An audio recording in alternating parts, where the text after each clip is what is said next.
And we're live. Hello, Happy New Year to those watching. Yeah, We've there's already. It's been a long month. It's been a long month since, and it's been a while since we last played at this campaign.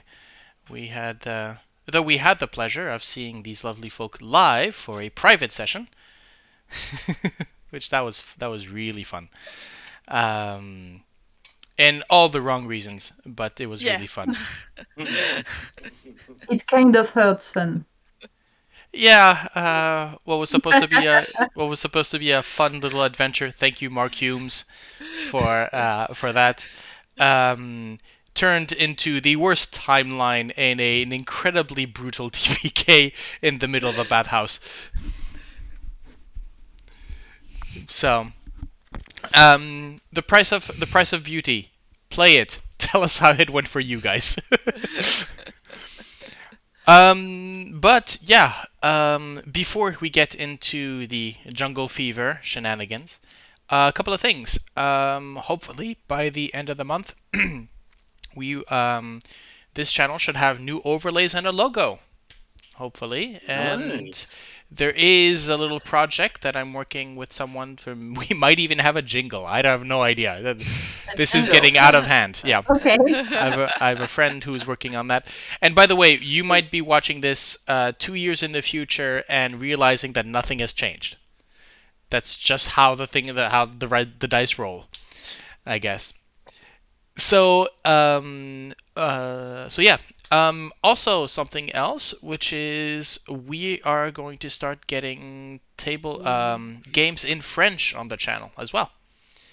As in, we've got planned for the end of the month a series of little games from Candlekeep Mysteries as well, and those will be sort of one shots with a new crew, and well, Evelyn might still be there, of course, because well, that's what happens. You're basically playing in our house, so Yeah. yeah.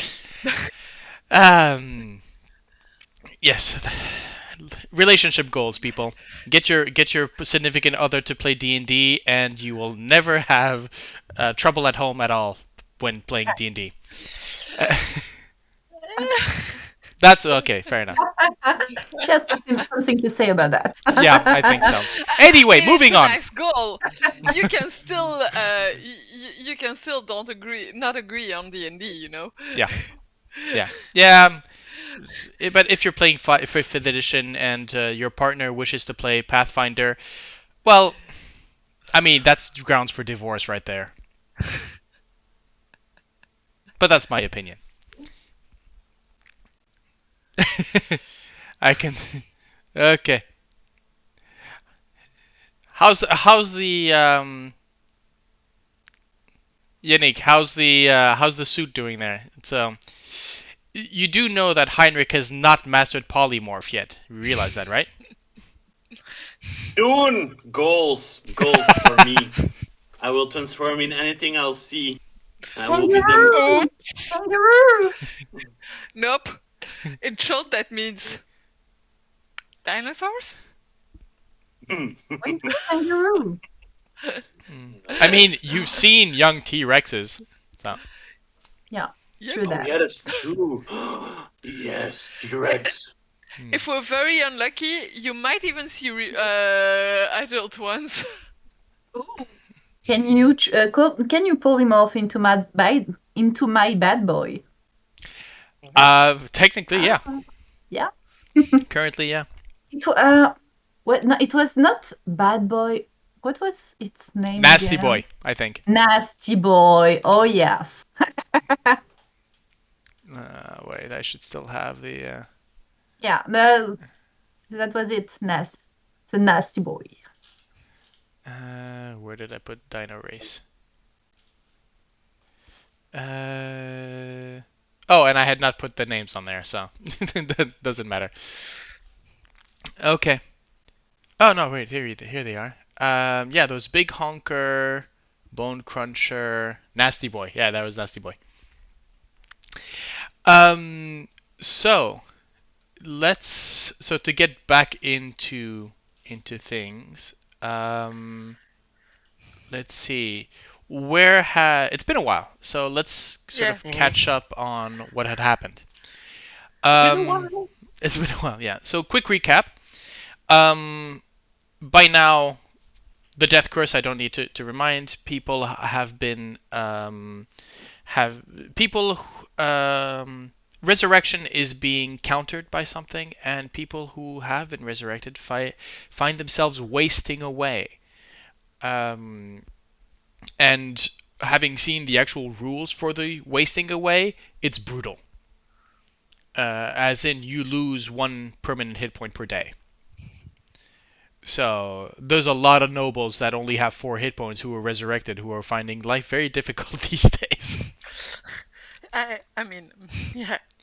So, on another note, you've been going down the river Schoenstar. I'm gonna pull up the map here for the people for reference. You've been following down the river Schoenstar from Port Nyanzaru in the direction of Imbala, a very tall mesa, where you were told that there would be somebody who could help you. There was a sage west of Imbala that could maybe help you. You went down, you right into the Aldani Basin, just enough to see the heart of Uptau on the horizon. Moved up to Imbala, where your guide, one of your 2 guides, basically said that there was a great evil to defeat. You went up there, you found the great evil, and by who called herself Nani Pupu, a green grandmother hag, who you promptly destroyed. And now, for some reason, my camera is decided to go. Well, no worries. There we go. And you have now gone, and Eku has actually told you a follow-up on her story and about her origins, as according to her story anyways, she might have been a guardian for the community here at Imbala, which was a community of scientists and sky gazers, sky watchers. And Nanny had pretty much just sort of gotten herself into the community, accepted into the community, and therefore was untouchable by this guardian that she was. Now that the guardian is gone, not that the last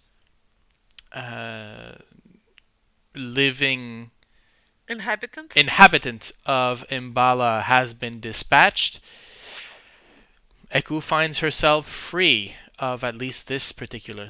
So she's going to be able to have her own adventures now. But she has by contract agreed to guide you within your trek in the jungle, and unless you break that contract or release her from the contract, she will continue. Your other guide, oh gods, I can't believe it. It's been long. Salida. Salida's been frustrated. Yeah, she's been a bit frustrated, wondering what's been going on. There's definitely a rivalry between her and Eku, and she's been sort of egging that on. Maybe seeing at some point in the future where the party would split, with Inete, the young priestess that you were escorting down to the Aldani Basin. And, well... Yeah, we're inflicting a couple of roundabouts to that poor Inete. Yeah, Inete is basically decided, I'll go down to the Aldani Basin with the fine adventures, and realizing this might be a bit much. She has leveled up, though. She has leveled up. And she had a mental breakdown also. She kind of had a mental breakdown, yeah. Yeah, sorry for that. Well, she kind of asked for it, so... Yes, she now has, as her level up, she now has the Shield of Faith spell. Nice. That's a good cool. one. Yeah. And so, yeah, and as always, while Eku's secrets have slowly been revealed, there's still much mystery about Selida, who keeps those to her closer to her chest than Eku would. And so, who knows? You at the end of the last session, I believe, you had pretty much decided that you were heading west, and decided that the surest way off the mountain was to jump. Yeah, we did that. To be fair, it I is. didn't. No, Salida and Vroon decided to Vroon. take the long way down. Hey, it was fun. Mm-hmm. Yeah, And again, you're welcome. and I believe that's where we had left off. I remember that we finally landed because we had some aerial combat. Yes, And that is then true. we landed after safely defending ourselves, and Vroon and Silida at the same time also. And we stopped at the session that everyone landed, everyone converged to each other, and that was like the end of the last session. So you had taken the decision. So yes, you had rested throughout the night. So we are now in the early hours of the morning, and if not, well, that's what we're doing. So early morning, as you've come down, as you came down. Well, no, it's about 3 hours to come down, so it's about noon. As you finally regroup at the in the shade of the Mbala Mesa, and you start heading west. So I am going to let's have a look at. Oh God! So as a let's remind ourselves with the actual travel mechanics, shall we? We decided we would roll a d8 and see how many days without. Without weird stuff happening. Yes. So without unfortunate encounters. Right. So what I would like you all to do is first I'll roll for the weather. Let's see. Oh yes, well it was actually heavy mist, which was it was. It was actually heavy rain. Mist. Heavy rain. And that's why you came down. Okay. Right. So the morning, as you stepped down, the cover, the rain cover, has basically fallen down, and so as you get to the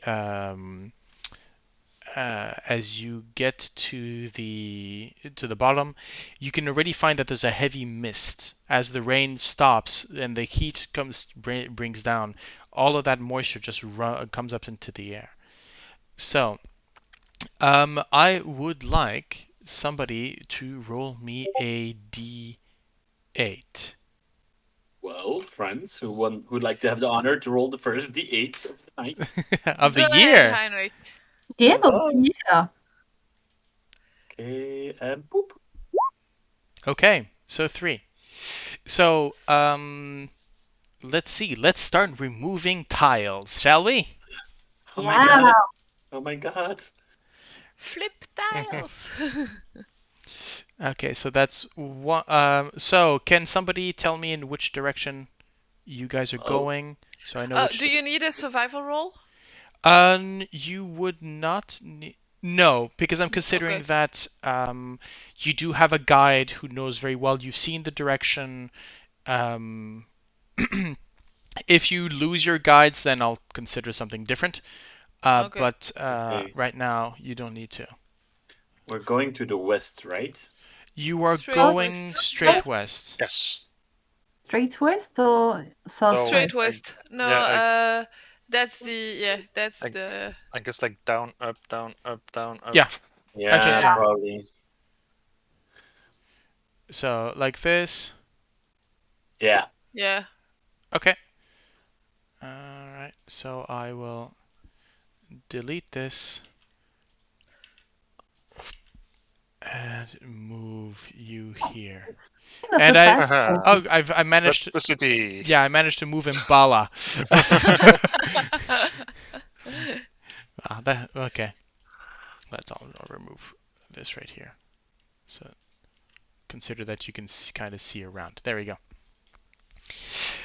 The 3 days are difficult as while you're moving in a fashion. I mean, you're in a lighter. Oh god, I just had to check something here. Come on. Yes.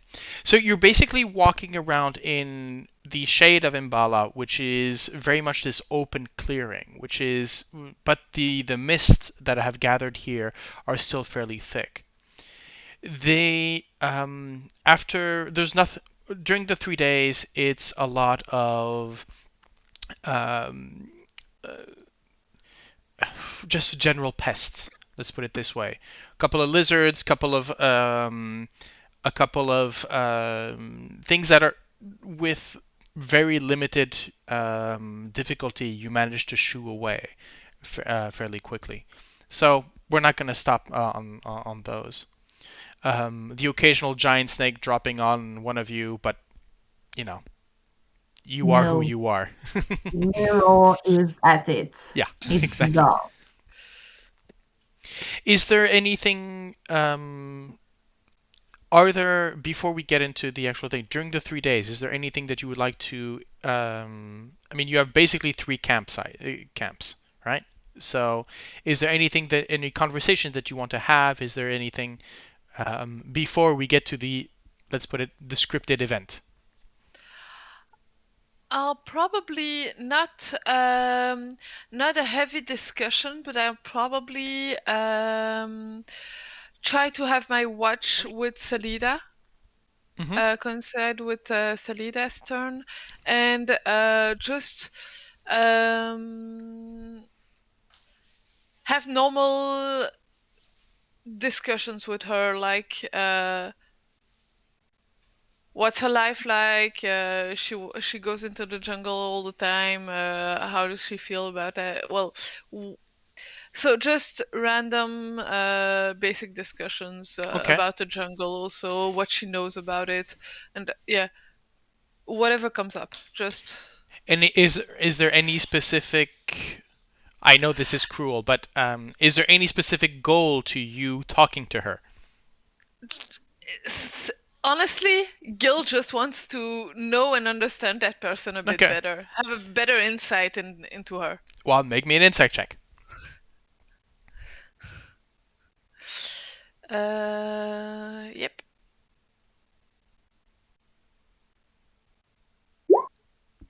Nice. Okay. 20. Oh, nice.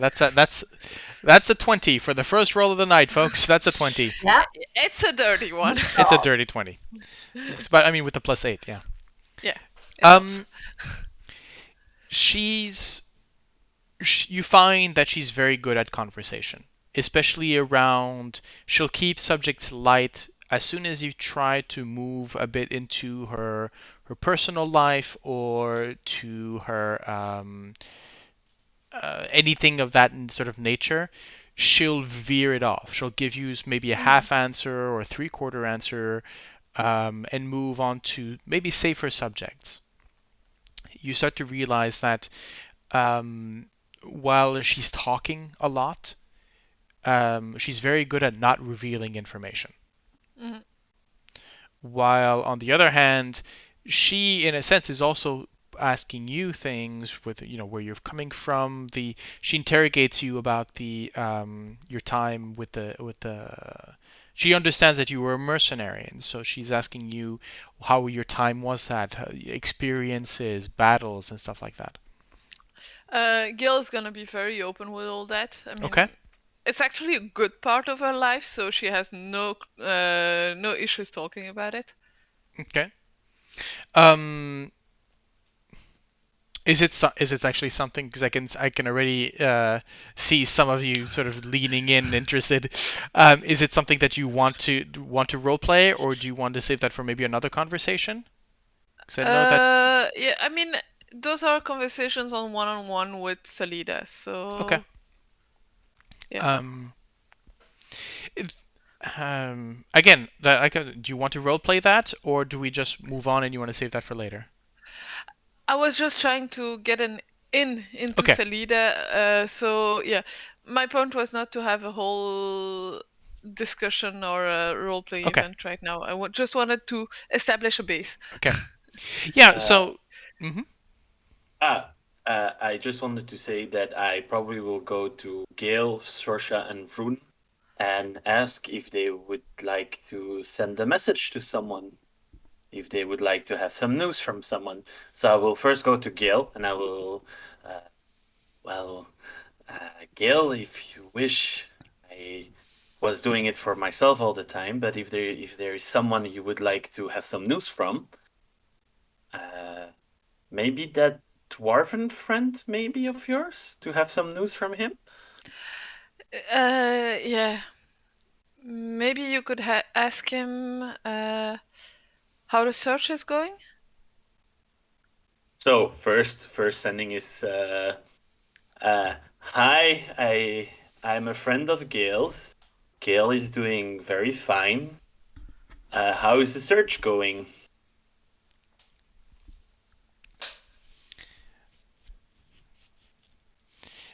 The reply comes back after a couple of minutes, and he says, you can hear the sort of in your mind the grumpy voice of the dwarf, and he says, currently, you can hear that it's almost in hushed tones as he says, currently following a lead in Thay. Will contact if necessary. Do not call me again.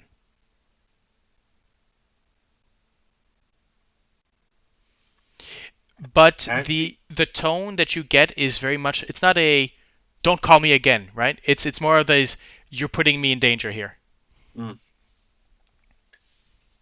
I'll turn around with a bit of concern, and I will say honestly, well, apparently he's following a lead in Tay, and So how many of you know what that means? I don't know. I'm just repeating the words. I'm just repeating exact words. Okay. Towards Gale, like, okay, this is the message, and apparently he's busy with a lead concerning the search. Mm-hmm. So Thay, yeah, I probably know it. You, I think at least two of you, Heinrich and Gale, you definitely would know about this. Thay is a kingdom, I believe. Jan, feel free to correct me because you know about this as well, the player at least. Thay is a kingdom ruled by a Lich King, and it is basically the home of the red-cloaked necromancers. It is a magiocracy, so the greatest mages go up to the top, all under the umbrella of this undead Lich King. So the fact that they're chasing up all the way up into Thay means he's in the middle of these incredibly powerful, incredibly ambitious slaver necromancers. Let's put it that way. Yeah. Because when you're let's put it this way, when you're in a service to one of those mages, dying is not going to get you out of it. Mm-hmm. Afterwards, I'll go hop on to Sorsha. It's like, hi. Do you want to send a message to someone? Yes. I'm just I'm trying to remember a name there. Summon backstory. Just let me get to my notes because it's been a while. In a while. Mert, please. Mirth. Oh, interesting. Okay. Who? Mirth. Mert? Yeah. Yes, Mert. Mirth, the one who basically brought you into this whole thing. Well, what would you like to say?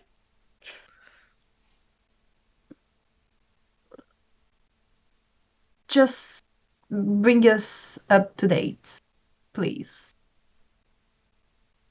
Hi, message from Sorsha. What's up?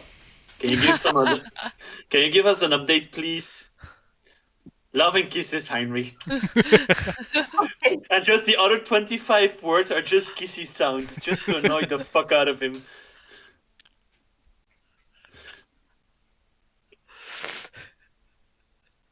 I'm trying to decide on what kind of tone he's gonna have. He loves me too much.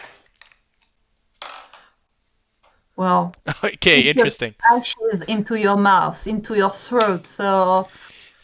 So the answer that you get is in a is well, boy, it's about time we've heard from you. Things here are in the shits. Bombs everywhere. How are you doing then? Please send us some kind of, and it just stops. You see him tremble.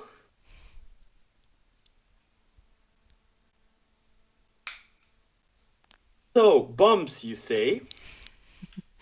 We're making progress. We have leads to the location. Okay. 25 exactly. Hmm.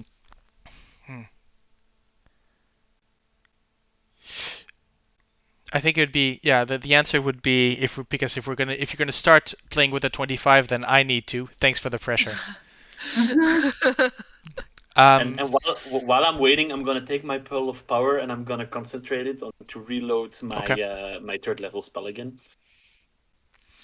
The answer would be apologies, a bit stressed. Your parents are fine. But revolution has come to Waterdeep. Hard.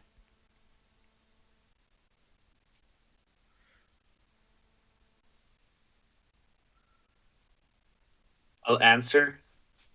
Working on it. Keep safe. We'll do what we can. And as a personal favor, please keep my family safe.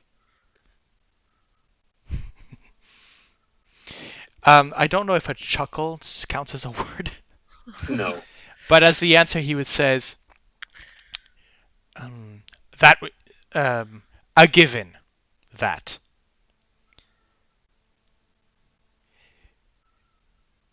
Stay in regular contact.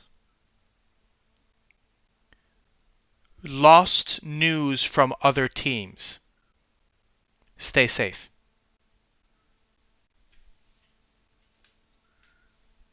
You see Heinrich like look at everyone for a moment, and from the happy Heinrich who was going to Gale like, oh, I'm gonna send you a message, and then to Sorsha, from the happy face becomes more serious, becomes very grim, becomes very serious, and after certain sentences you see that he becomes completely white, starts to sweat, and says, well, let us say that I have an extra goal to that we're not dilly-daddle here in this place. Apparently, there have been bombings in Waterdeep. And Again. booms, bombs. Where does that come from? Explosions. From the fact that the people feel like Revolution. So people are dying, so they're making more people dying. What the hell? Well, Because at the moment, people stay dead. That's awful. Because if you can kill out a family, for example, well, there's a place for grabbing. Oh my god. Because The Underdark must be such a hell right now. and I'm here. It is true that in a world where the rich have access to resurrection, a status quo, there's a certain status quo that is maintained by that stuff. If all of a sudden now people start realizing, oh, that person there that has been bothering us, it does not have, if we kill them, they're gone. Well, that I'd rather not, wait another 50 years. So I'll just get rid of them. I've been there for over 100 years because Daddy has been resurrected. Yeah. Well, no, because Oh, can you be resurrected when you die from a natural death? It I mean, that's why From old you age? also have spells like regeneration and. or for example, you can cast a spell cloning, for example. but it is And very high necromantic magic. I think it's a level 8 spell clone, so it's not something that, Everyone would have. yeah. No, well, the uh, to answer your question, if you die of old age, and you can decide the for reincarnation, well, sorry, for resurrection to work, the soul has to be willing. So there are some people that will just say, "It is my time to go, and I shall go." Mm. Anything else? I think he will just look at everyone and says like, well, dear friends, I think that we have an extra motivation, and Merch requested that I keep him updated as much as we can of our progress. Very well.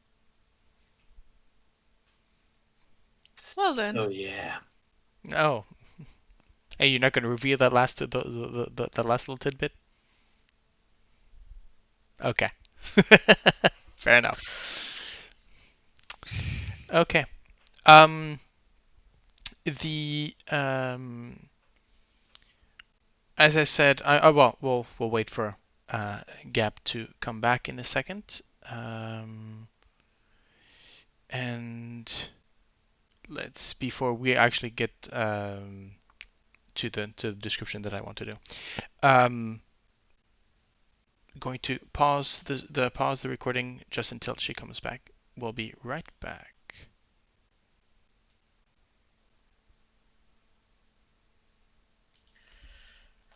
Right.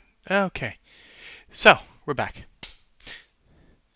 Sorsha, I believe you had a reaction, maybe to the news.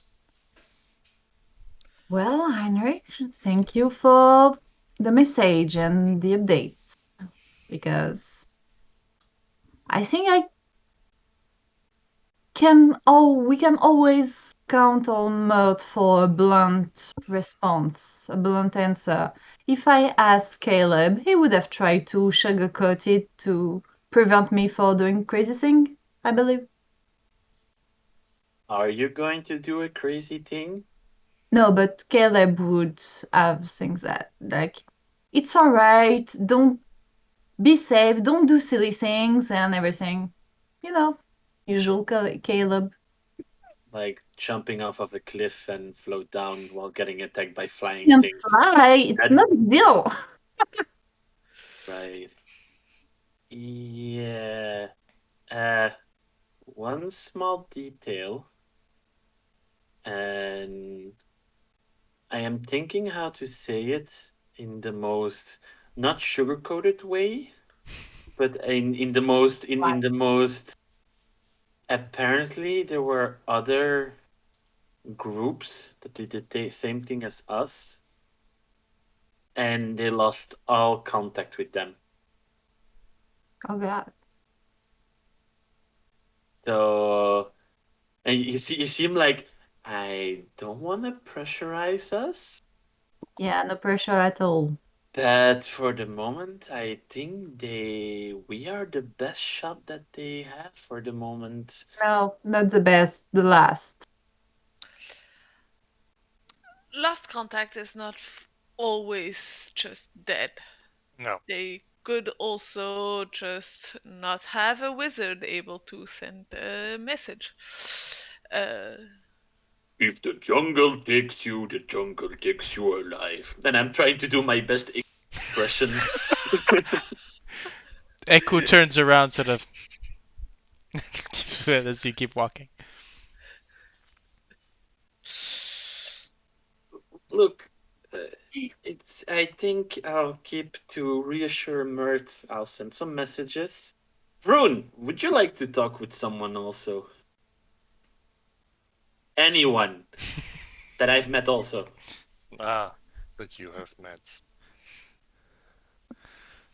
Then no. You seem like a bit sad, and uh, do you want to have Nugget on your shoulder a bit? I'll walk over, put Nugget on his shoulder. Okay, you can lend him for the day. Okay, here. And I'll mope a bit. I'll whisper to you here. Maybe he wants to present you to his mother. Oh. Huh. I should learn a scrying spell. That would be cool. Scrying spell? Well, what my mom is using all the time, and for joke, just for pure of the, gonna be like, "Hey, mom."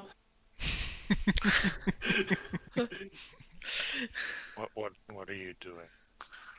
Probably my mom is checking on me right now, and I show like the pin with a little pearl of power on it. Like, at least she has an object to keep an eye on us. I see. So you're basically playing the odds.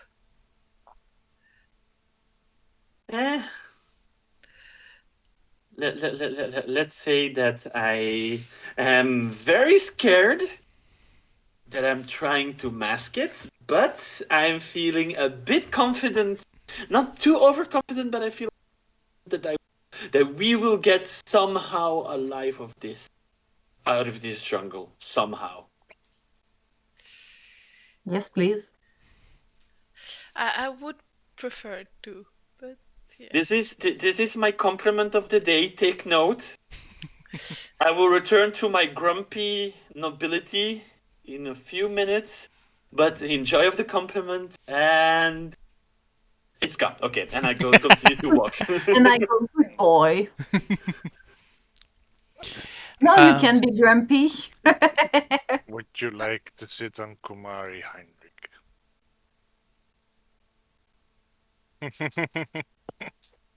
Okay. Could somebody roll me, please, could somebody roll me a d6, please? Yes. You. Okay. Okay. Nice. In the no, remember this is part of your That's not a nice roll. your encounter rules. So, um, as you, on afternoon of the third day, as you're coming up to maybe the end, I just need to check. I think it's yeah. You can sort of see the end.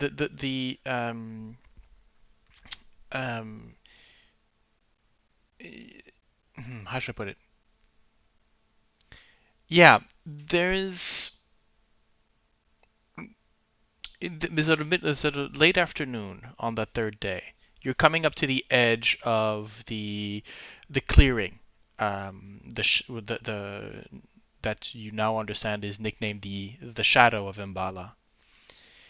And one of you spots just off the right. You notice there's a glint, sort of almost sort of glass kind of shimmer coming from behind a series of trees. A glimmer.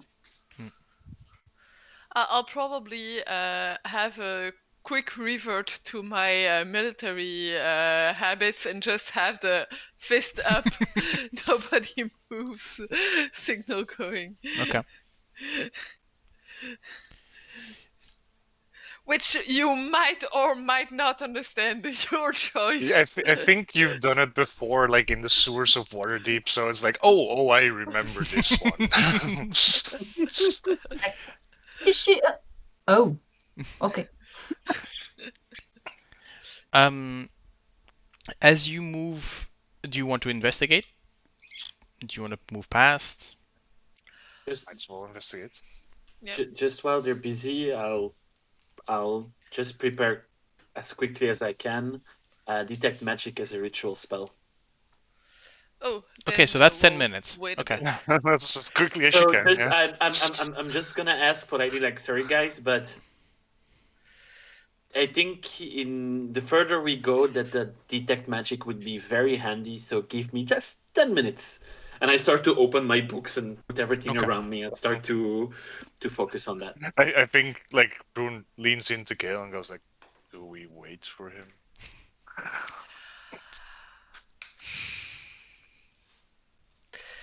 Well, 10 minutes is gonna be a long time. You wanna eat something? You want me to send Leroy? I can do that. Yeah, that might actually be a good idea. So Okay. I'll focus on Leroy's vision and take a look, or two, Okay. or three. As you send Lyril forward, he makes himself he pushes himself through the brush, and he comes upon something that there's something you're sort of wondering. There's this very large clearing, maybe about 100 foot across. The vegetation is covered in, well, snow.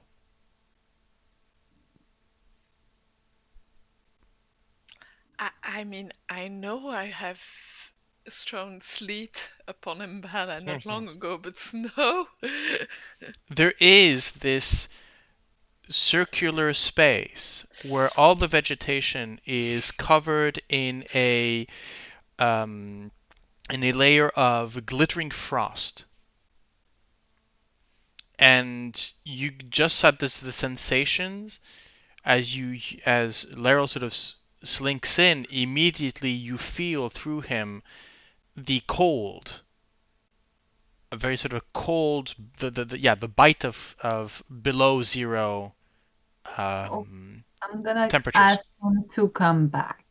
Oh, he doesn't stay. He goes, what? He's an animal. Okay. Guys, there's snow ahead. Oh, Snow and cold. interesting. Give me a minute. Told us that there was snow in Cholt. Pretty sure you mean 7 minutes, Heinrich. No. I sure did mean, I mean snow. Actual snow. Okay. As Laryl comes back, you can see that he's any snow or frost that he would have had, any chill has sort of shaken off him, and he's normal temperature. I have a look at the guides and say, I know this place can be a bit weird. Do you on occasions have snow here? I think the three Chulchan guides. Well, no. I think Salida and Inete look at you sort of. What is no? No. Like, They, on top of them, Eku sort of replies, "Well, on top of the Sky Lizard Mountains or the no, they Sandrak have it Mountains, in but they have it in the streets in Waterdeep. that No, I mean here Inete would say, I would like to see that." You really do not. Do not tell me what I want or not to. Vroon, you cannot tell me that a beautiful frosted snow-covered morning when you're inside doesn't look nice. I did not care for it. Too white.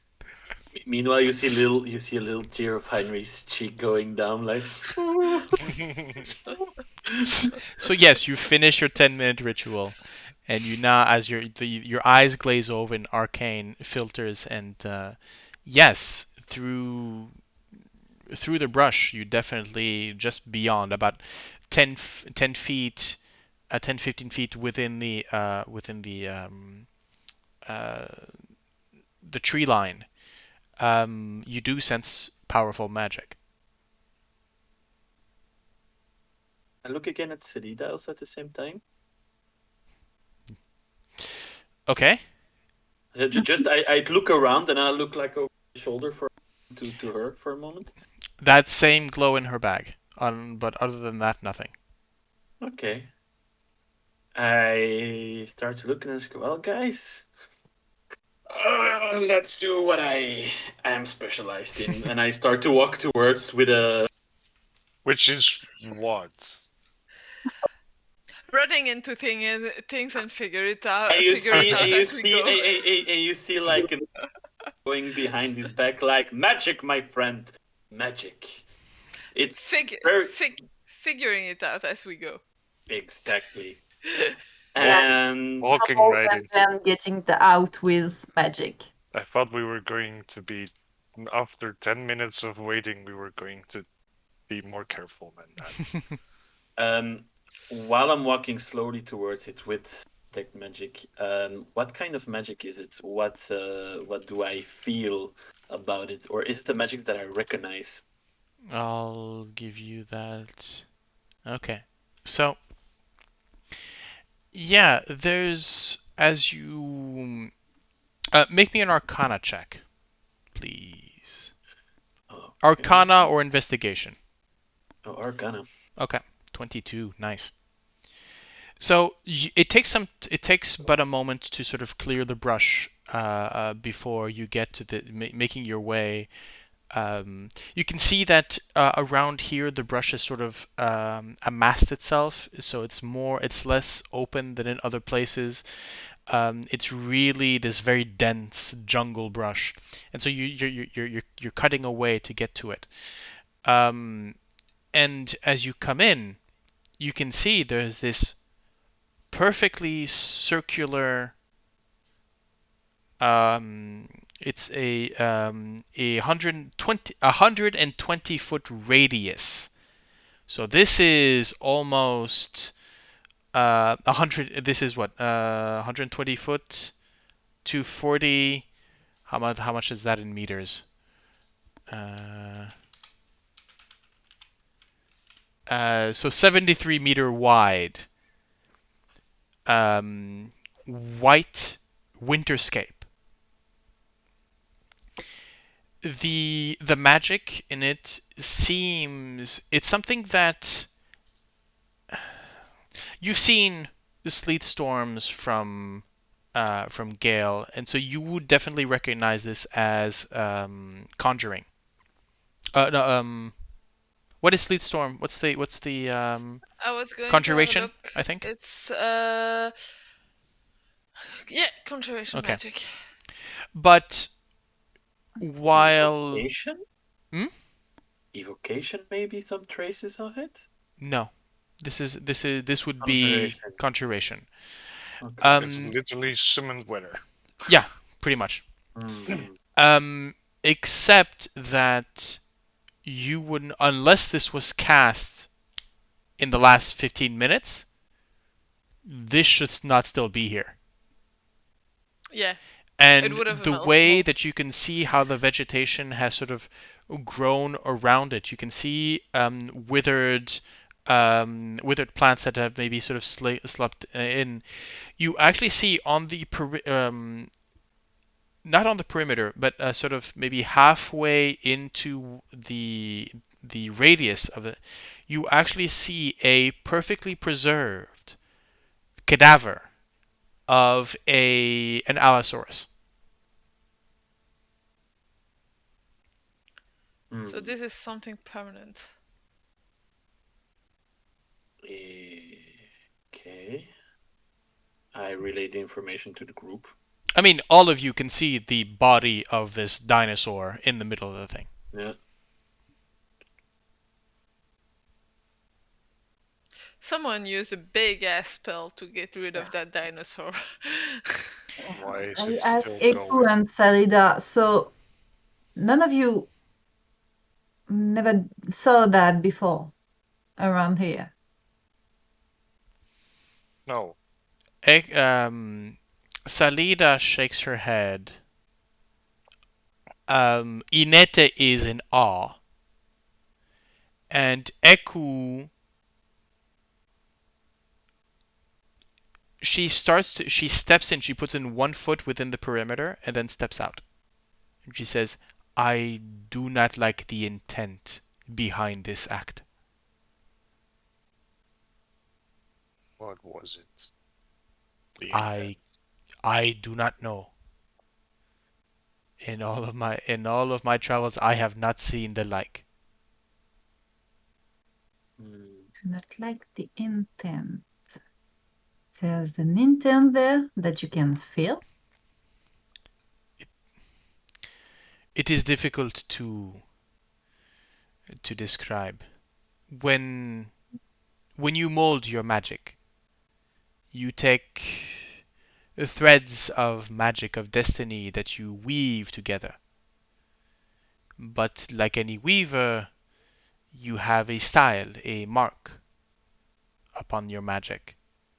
Anyone with sufficient skill or knowledge would be able to determine your work. This was made with malice in mind. This was not made in defense or even in a simple attack. This is there's a permanence here that the jungle is having trouble with to erase.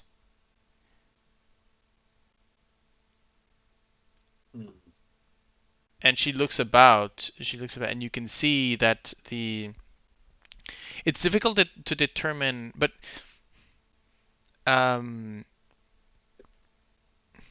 with a 22 Heinrich, you realize that there's no way to know how long this circle has been here. All spells wane as you as Eku mentioned, you weave a spell into being, but reality snaps back and sort of the magic, the weaves of the magic of the weave basically sort of dissipates. In this case, it's permanent. It stays there. It's the difference between, it's the difference between an ice cube and glass. Other question then. Mm-hmm. Because we're talking about magic, can an object to this give a more permanent? You do. There are objects that could. It is possible that at the center of this ring there might be an object that is still there producing this cold. Yes, there are objects that do radiate an aura of magic. some more powerful than others. I believe one of you. No, sorry, other campaign. But the cube of, for example, the cube of warming, Yeah. right, produces. These are magic. These are items that are quite common in Waterdeep, especially during the hard winters. And they radiate heat within a certain radius. Mhm. Maybe at the center of this place you would find an artifact that well, I say artifact, don't misunderstand me. You would find a magical object that is maintaining this spell. Yeah, that's possible. I'm going to. We've been here a couple of minutes Mhm. and nothing has happened, so I'm gonna step into the circle. Okay. So, Uh, yep, Sorsha. just before she'll leave, I'm gonna cast. I'm gonna cast protection from energy Okay. to her against cold. Okay. I don't need it. Keep it. Okay, so I'll put it in me. Okay, yeah. Uh, Protection from energy would protect you from damage. oh, okay. Yeah, right. Okay. Yeah, No, then something yeah, I don't. aggressive. Yeah. Okay. Um, No, I thought you were going to protect me from the cold, which is the reason why I stepped in. Is it can try, but the effect is not gonna freeze me to death. Yeah, she has a trident. I'm gonna refer it to anyone. Okay. Just to be sure. Do you want it? Well, is there gonna be an attack? No. Keep your spells. I'll handle it. While they're talking, I'm just gonna look and I'm gonna look. Let's try, and I'm gonna cast my cantrip, create bonfire, and see if I can open a clearing to not tread through the snow. So So yeah, I'm throwing create bonfire to see if it would make an opening for so us to walk. as you throw in basically the heat, the bonfire, there's so bonfire is as a cantrip. It's maybe I would say it's a sort of a flash, but you need something to burn there to keep it going, Mm-hmm. right? So you have this sort of flash of heat, and you can see that where you do it, um, the flash of the fire does melt the snow or the frost on the ground, but as soon as it's gone, you can see the frost you can see all the ice sort of again. You can see the ice sort of creaking up again. Okay. So I'm gonna step in and Okay. and go towards the middle. I'll aim for the middle. So Yeah. for whoever walks in, you can feel so the temperate spell avoids from you actually feeling even the cold, and you're not feeling that your trident is struggling at all. I mean, you don't Okay. feel so the temperature is not too bad.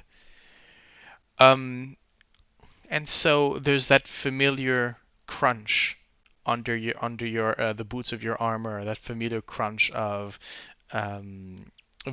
frosted over vegetation. As you come up to the center, there is nothing there. Okay. You do find, though. Make me an investigation check. Can I do it also? Yeah, sure. If you followed. Yes.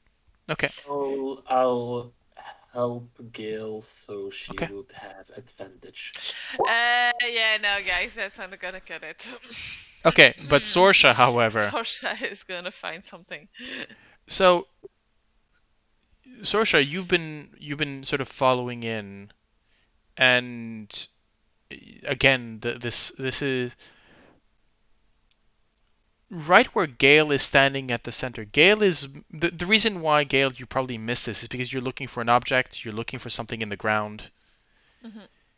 What you fail to notice, but Sorsha picked up, is a pair of there's a pair of boot prints that have been sort of contained,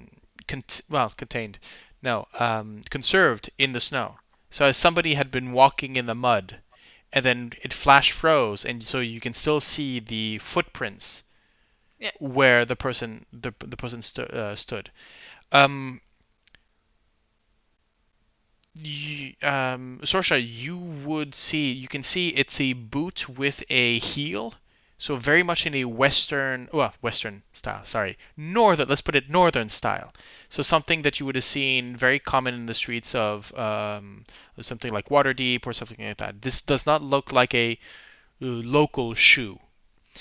You also notice next to it a pair of footprints that look almost reptilian. So you can actually see in the sort of the scales, so maybe sort of softer scales underneath a sort of elongated reptilian sort of you can also what I would say is on the Allosaurus there is definitely signs of, as the body's been perfectly preserved, there is definitely signs of battle, as in it was he was killed by blades. Okay. You can see the very sort of deep slashes about around the upper thighs and some around the chest and the neck area. The killing blow have been having most likely a very deep thrust to the center part of the chest. Okay. So I'll point it to Gale. Mm-hmm. And Interesting. relay it on the others. I mean, Vroon, not to be outdone by anyone, but still a bit scared about fucking snow in the fucking jungle. Still, like he's like going into it and like bleh, walks in. So it's not as bad as some of the winters that you've known in Waterdeep. It's about I'm reading here about minus 30 degrees Fahrenheit, which corresponds to a bit about -1 Celsius. So it's not the worst thing. You're just below freezing, but it's enough to sort of remind you of the bite of a late autumn in Waterdeep. Um, you can see the Sarita is, as she steps in, she's sort of holding herself, looking a bit nervously, maybe wanting to show, sort of um, overdo Eku, who would not go in, um, and Inete, who just walks in and just with eyes gazing as she's touching this, and there's a childish curiosity to her as she's witnessing snow for the very first time. And all over this, as you're walking about, there's this very light trickle of snow, very sort of falling down.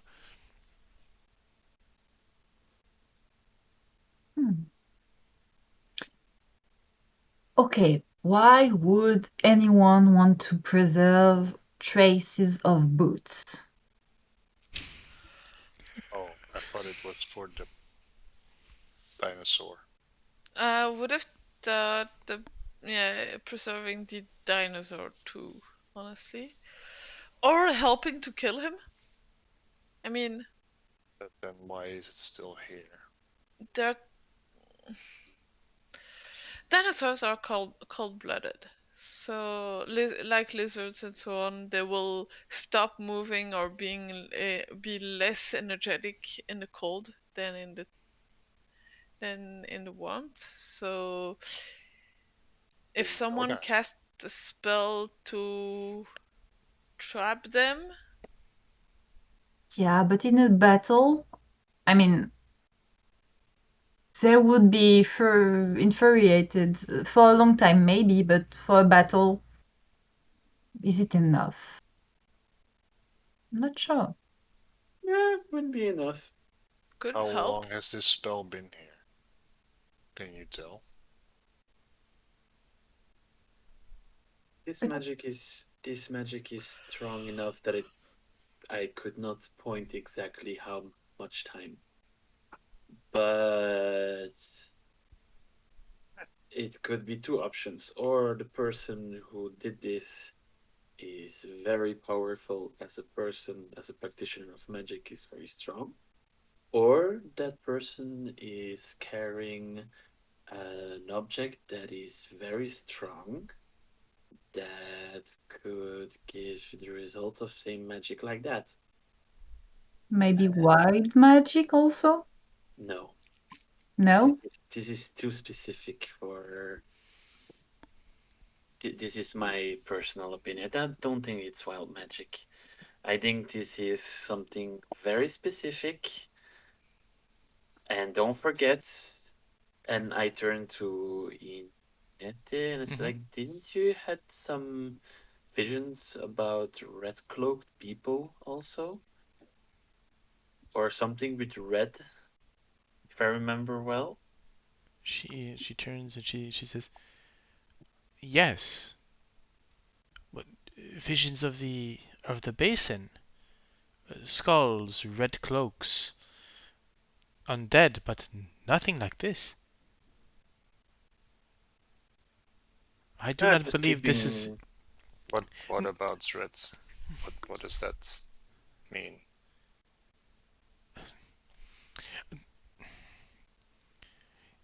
Red can mean many things in divinations, but Oh, I I can. mean, what does it mean from Heinrich? With the information of the K Yeah. from the message from Fair. from Gale, knowing that in Waterdeep there was sighting of of our friend that was asking to look out for that, and we never looked for that. And knowing that there, I start to think. Well, I think that we are in the coming days or months that we're going to stay here. We're going to be very careful because I think there are people from well, from A that are present here in the jungle. And thank you, actually, Inete, to help me to come to that conclusion. Also, Yeah. Red What? cloaks. She looks a bit Skills. confused. Yeah, exactly. Like Krunus oh, was like, "What is they?" um, imagine a major cross. You know, like you have like a lich who is the big boss, and you have like all the powerful. Actually, people that are just very stupid wizards and very stupid magical users that actually are coming all together for and perfect in their art. Yeah, I don't like them. Okay. And if they're here, uh, means that it's not a good thing. Uh, And think Yeah. of something. Grudge. I What? mean, None of you are making any maybe sense. I don't know. Maybe someone's pet was killed. Maybe that lizard dead was someone's pet, you know? And they wanted that race to come back to the one who killed it. I don't know. Maybe. we But can dis- ill-intended, so maybe a grudge of some kind. we can discuss as much as we want, but for the moment we are not attacked. We have We a dead lizards and we have a dead lizard. And some snow. And some And- snow. And time to make up for. Yeah. And I we're was gonna going continue our way, I guess. Yeah. But I'm still very happy to. Like, I was also making that connection in my head, and I was like, Vroon can't make that connection. And I'm like, please tell me. Inete, Yes. Inete, do you know what's fun about snow? You can do that. And she actually and very No. discreetly made a snowball, and she's throwing it at Vroon, Okay. like Um. puff in the back of the head. And it's a big target, so And good then luck. Vroon is basically just going like, see, it is not fun. It is not fun at Yes, it all. is. Splotch. Inete sort of looks the as the as you've turned to Vroon. Wait, what's your armor class? Oh, I mean, I'm wearing my armor, No, no, so no, no, no, 19. no, no. No, sorry, I'm talking about Sorsha. Sorsha. Actually, no. This is not. This would not be armor class. What is your dexterity bonus? Let me see. +2. Okay. Bonus or saving throw? No, it's not a saving. Ah, well, Okay. actually, no. Technically, this would be a saving throw. +1 with saving throw. I have +1. Now, Some basically, matters. you do get a half constructed snowball to the back of the of your cloak, and you can see Inete go sort of blowing in her hands and going, I did not. You're almost regretting picking up the snowball and going, it's cold, and just sort of throwing it, but not expecting the bite of the snow. It's it, and she said, it bites. Almost got it. Do you pursue and turn this into a snowball fight? No, because it's an evil snowball. So It's evil snow. yeah. That's the next Campbell movie. It's evil snow. I'm gonna use Mage Hand, and I'm gonna use a snowball against wait. Well, I'm gonna throw a snowball against Inite, and then I'm gonna start to run away like. As soon as Okay. you let fly, Make as an soon as attack. your mage, Yeah. Go ahead.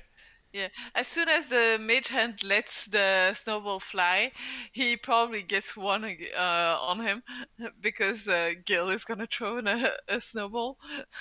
Now it's a snowball fight. Now it's a snowball fight. Yeah. I mean, then Vroon is definitely just going to go like, Kumari, come. We continue on. We do not have time for this. Okay.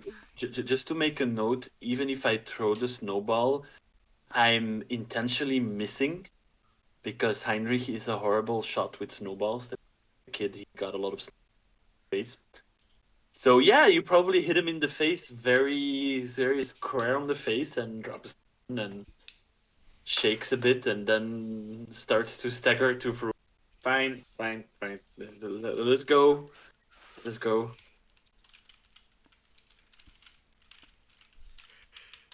Okay. Don't look at me that Vroon. It's fun. For once we. No. You've been snowballed in choked. Vroon, the stories you can tell in a tavern in at the port. You literally saw snow in the freaking jungle. Nobody's Grand. going to. You have people. You have It should witnesses. not be here. And neither should we. We need to continue. Let's go. Boy sport. Just to be sure, I'll use Mage Hand behind us to erase all traces. Okay. Make me a survival roll. I can do that. I'm guessing it's not gonna be easy with like. Do that actually. I mean, I think I see you. I see what you want to do, and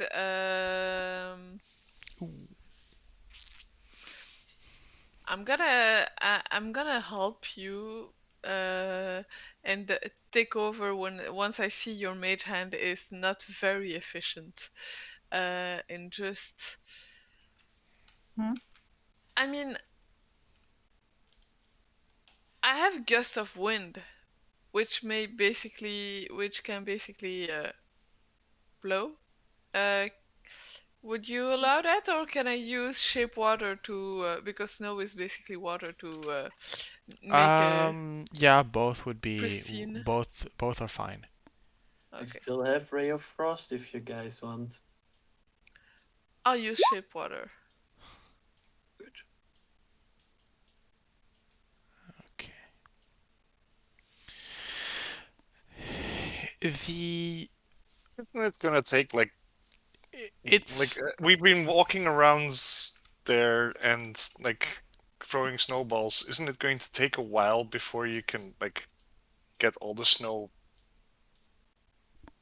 to be settled again? It's gonna be alright. It's still snowing. It's just evening it up, and Mhm. then the snow is gonna do the rest. While you're doing that, I'll help you with a Ray of Frost. I mean, Bruce. While walking, it's gonna be like, oh, you're busy there. I'll help you to cover another spot at the same time, like beam. Rune is just gonna mount Kumari and just keep going. Wait, I'm coming. Yeah. okay.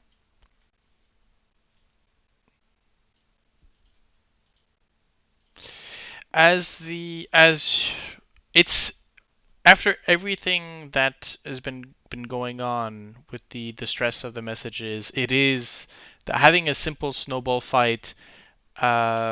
It does help to sort of evacuate and bring some frivolity back into your minds at least. So there's some comfort in that.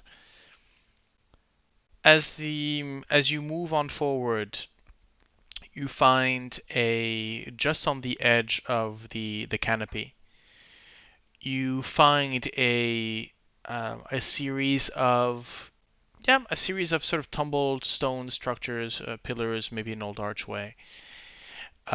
What would have been maybe a road, a high road between Orolunga and Mbala, but now completely laid to well, not said laid to waste, but just there in the middle of the jungle. Um, I and you set up camp. Now you are set up for a nightly encounter. I'm not going to lie, because you rolled a 5, so you know what you're up against. So I just need to know. I'm going to move you onto a map, and I am going to ask you, and this one right here, okay, pretty much to set yourselves up. If you can all see, Yep. make sure that everything is correct. Okay. Yeah. So just Okay. pretty much set yourself. You can set yourselves up. I would like a Kumari, please. Yeah. I can bring in Kumari. I can bring in Kumari. And Inete seems to need a heal. Yeah, Oh, indeed. yes, indeed. Sorry. The wrong Inete. I might actually. I need to check if I've actually updated her. Uh, oh, that's why. Okay, I get it. Yep, I get it. I updated her hit points, her hit point max, but I did not update Not her. the current. Not the current. Yeah, there we go. I can move Laurel. You can't move Lara? No. Oh, strange. I do not know why. Ah, boy. I tried to, this is know your tokens, boys. This is the one. For some reason, that Laurel was marked as giant frog. I have no idea why. Okay. And that's not. God damn it. Where are you? There you are.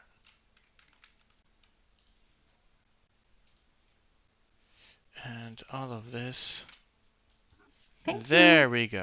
Okay, let's Yes, move now it. I can move it. So, could you please, just set yourselves up. How would you like to? Yeah. So the encounter itself. So you're at you're around. I think it would be Selida's Eku's turn to cook. Um, Inete would be sitting next to Gale. Kumari resting in a corner here. Rune, where would you be? Where I'm sitting, like at the fire, Okay. and just Okay. Sorsha? Back to the wall, probably Okay. checking my loot and see if everything's all right. Okay. Polishing it. Um, can you all make me a what? I need passive perceptions from everybody, please. 15. 18. 11. Okay. Perception, 17. 17. Okay.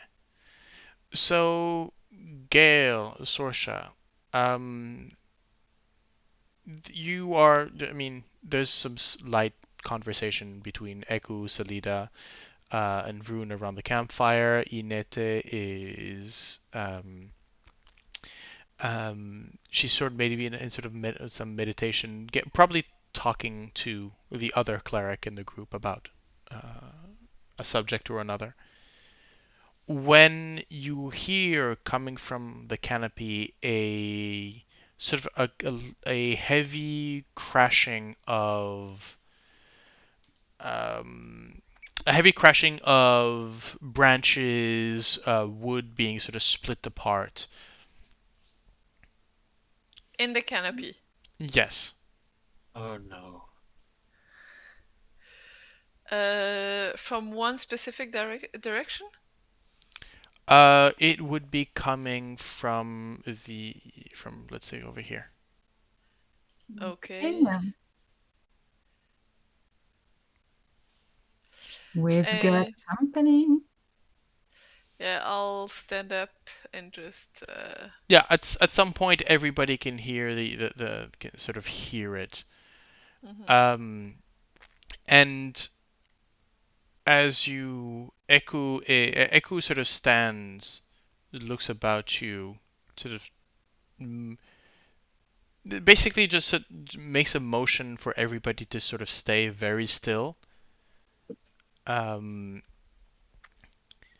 Salida is reaching for her bow. Inete has maybe stood up, is looking a bit.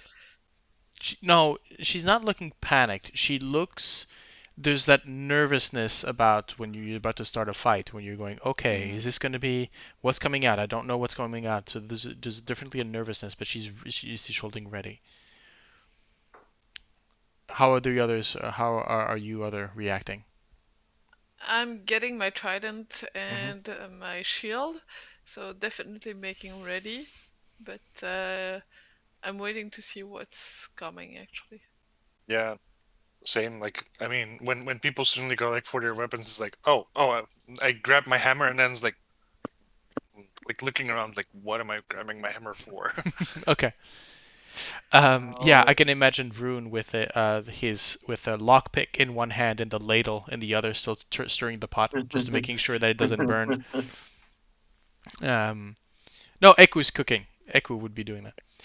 Um, no, there's a very large figure that sort of crashes out. It doesn't even crash out violently. It's just that you can see that the trees around at a certain point in the line of the trees sort of opens up, cracking, creaking, as these jungle trees sort of pushed aside, and you have this massive, almost triangular shaped head with sort of pretty low to the ground, maybe about Kumari's height, but much wider, and plated armor all above the head and going backwards. I'm going to show you. One of those. I believe you've seen one of these in. You've seen maybe a few of these in Port Nyanzaru, but never this size. Mhm. Oh Okay. boy. And that can climb. Let me see. Do not tell me it does not have a handout. Okay, so let's just put it that way. So this it is it. looks much cuter than I thought. Hmm? Much cuter than I Yeah, thought. it looks cute. Yeah, it's It's actually kind of cute. it's cute, but it is massive. It is basically this walking tank of plates, and it has a very heavy ball of bone at the end of its tail. That it is, and as it crashes into you, looking at the light of the fire, the rest of you doesn't seem to be. It is not immediately aggressive, but just by the movement, it's definitely figuring out that you're in its way and it's not happy about it. It's a bit spooked. Maybe.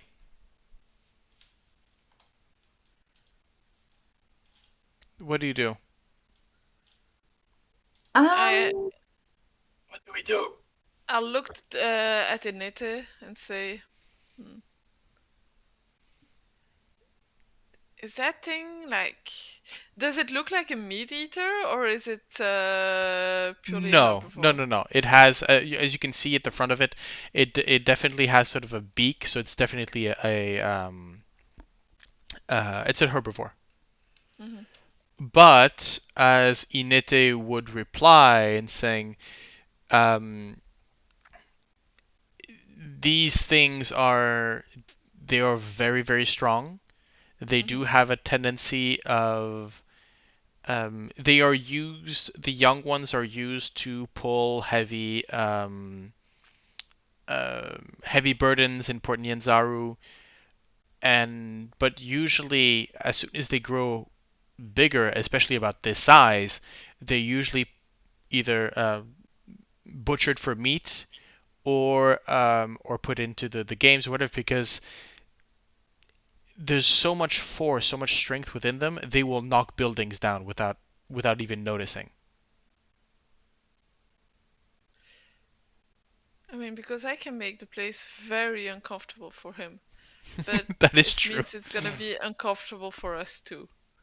Yeah, let me try something. Okay. Okay. I'm gonna use animal friendship. Yay! That sounds like a really good one. Okay. Okay.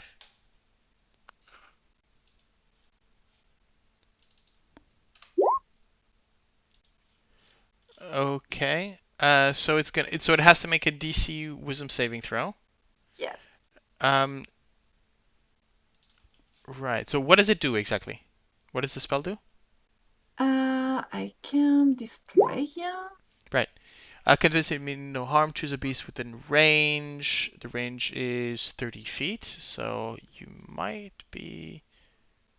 Yeah, you're gonna have to get closer. Yeah, and that's we have to hope that anyway it's what not. I. Yeah. We have to hope that it's not smarter than 4. Oh, Yeah. no. It is an Okay. animal. I mean, Kumari is too, but she has a higher intelligence now. She's a celestial, so. Well, yes, but also an Um. animal. Okay, I'm gonna make it saving throw. Yeah. Okay, that's a failure. So it is. It lets you convince a beast that you mean it no harm. Um. It does not see as a threat as you walk up. Um. There's definitely that nervousness as it's sort of preparing. You can see that it's bracing itself, sort of maybe, and you can see that that tail sort of washing on side. As you come up, it doesn't stop. You can see that the focus of its glare is still on the main group, but you seem to be okay in a sense. So what am I gonna do is getting close to it Okay. and kind of pet him and be like, "Here, buddy, calm Okay. down. We're all good here.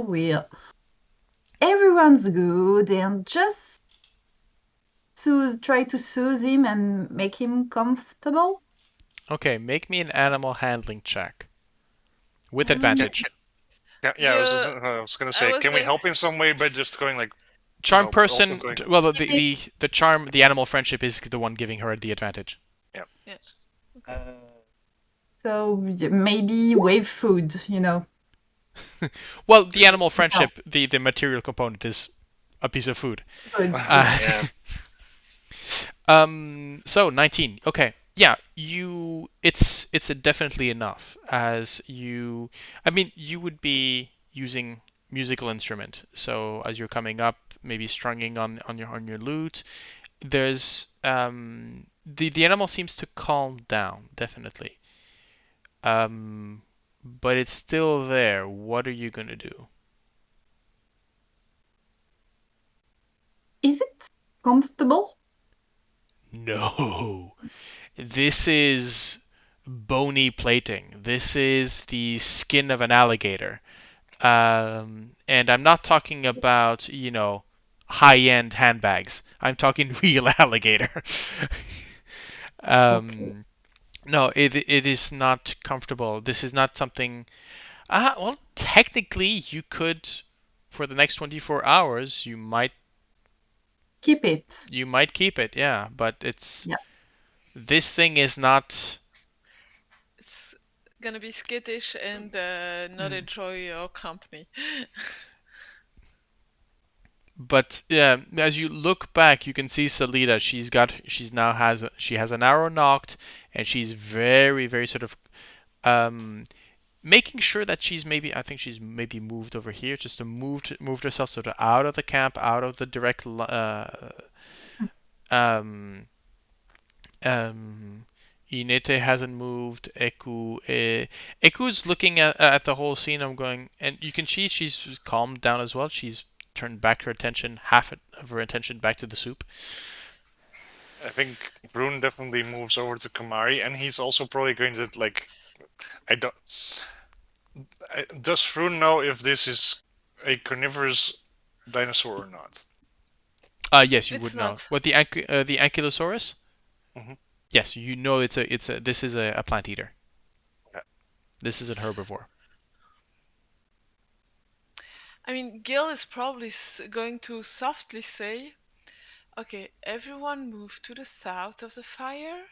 We're gonna give him as much space as he needs to cross and continue his road on the other side." What do you say? So I can keep it. You feel that it does have it does have this Inete is gonna go whoop. Yeah. It does have it's enjoying your company in a sense, but it was moving to somewhere and it needs to get going. Maybe feeding or drinking or something along the lines. You realize that it stopped. It let's put it this way: had you not had animal friendship, it would have been a bad it would have been a bad mood. You calmed it down, but it still needs to go. You've interrupted it. This is a commuter. Let's put it that way. All right, I'll pet Laurel. Besides, Laurel is going to be very jealous if you take another pet. I mean, even though this one is a bit larger than Nugget. Okay. That's as you move it past. It moves towards the north side of the camp, moves front, and then goes back. It seems to be directing itself towards the so east, basically towards the large marshlands. Okay. And after a few minutes, it's gone into the darkness. Okay, well, that's how you avoid a battle, guys. Well done, Sorsha. Um, Yep. Yeah, because these things are ugh. Lots of pets. I mean, yeah, they are made for pets, but this thing's big. Um, yeah. So the rest of the evening is, well, a lot of the attention is sort of turned towards you. Sarita sort of coming up to you, putting her hand on your shoulder, sort of shaking your shoulder, said, "You do realize that those make good meat. That was a feast You right wanna there. eat? You I don't? was about to name him. Sentimentality in these tourists." Yeah, you want to spend hours taking meat off those bones? Nah. Oh, we have. And she turns to Vroon and says, "Oh, I am sure he knows how to do with a carcass like that." Why would I?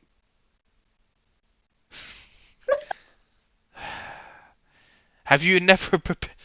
Ugh. And I thought for a moment that you had been on these expeditions before. Not many, Hmm. and not this far. Well, that is true. Well, you meet any of these beasts, you meet them up and down the peninsula. So, but well, it seems you have a few tricks up your sleeves there. That happens to me. That is good. Just I suppose it's close enough to a dragon, isn't it? It's not close enough. It doesn't have wings. what is this about a dragon I hear? Says Oh, Inete. and Oh boy. friends. and You know, And this is where we tell all the stories of Sorsha Dragonsinger. I mean, the first thing Gale is gonna say is, "You mean you've never heard of her surname? I mean, we call her Dragonsinger." Inete said, "I do not feel that I have heard that name before, or not the context." It is Well, quite a literal name, actually. well, that's a story for tonight. Yes. Sorsha? If you want me to tell it, I'll tell it. Well, And then- you're the bard And here. is there any way we can stop you? Yes, there is.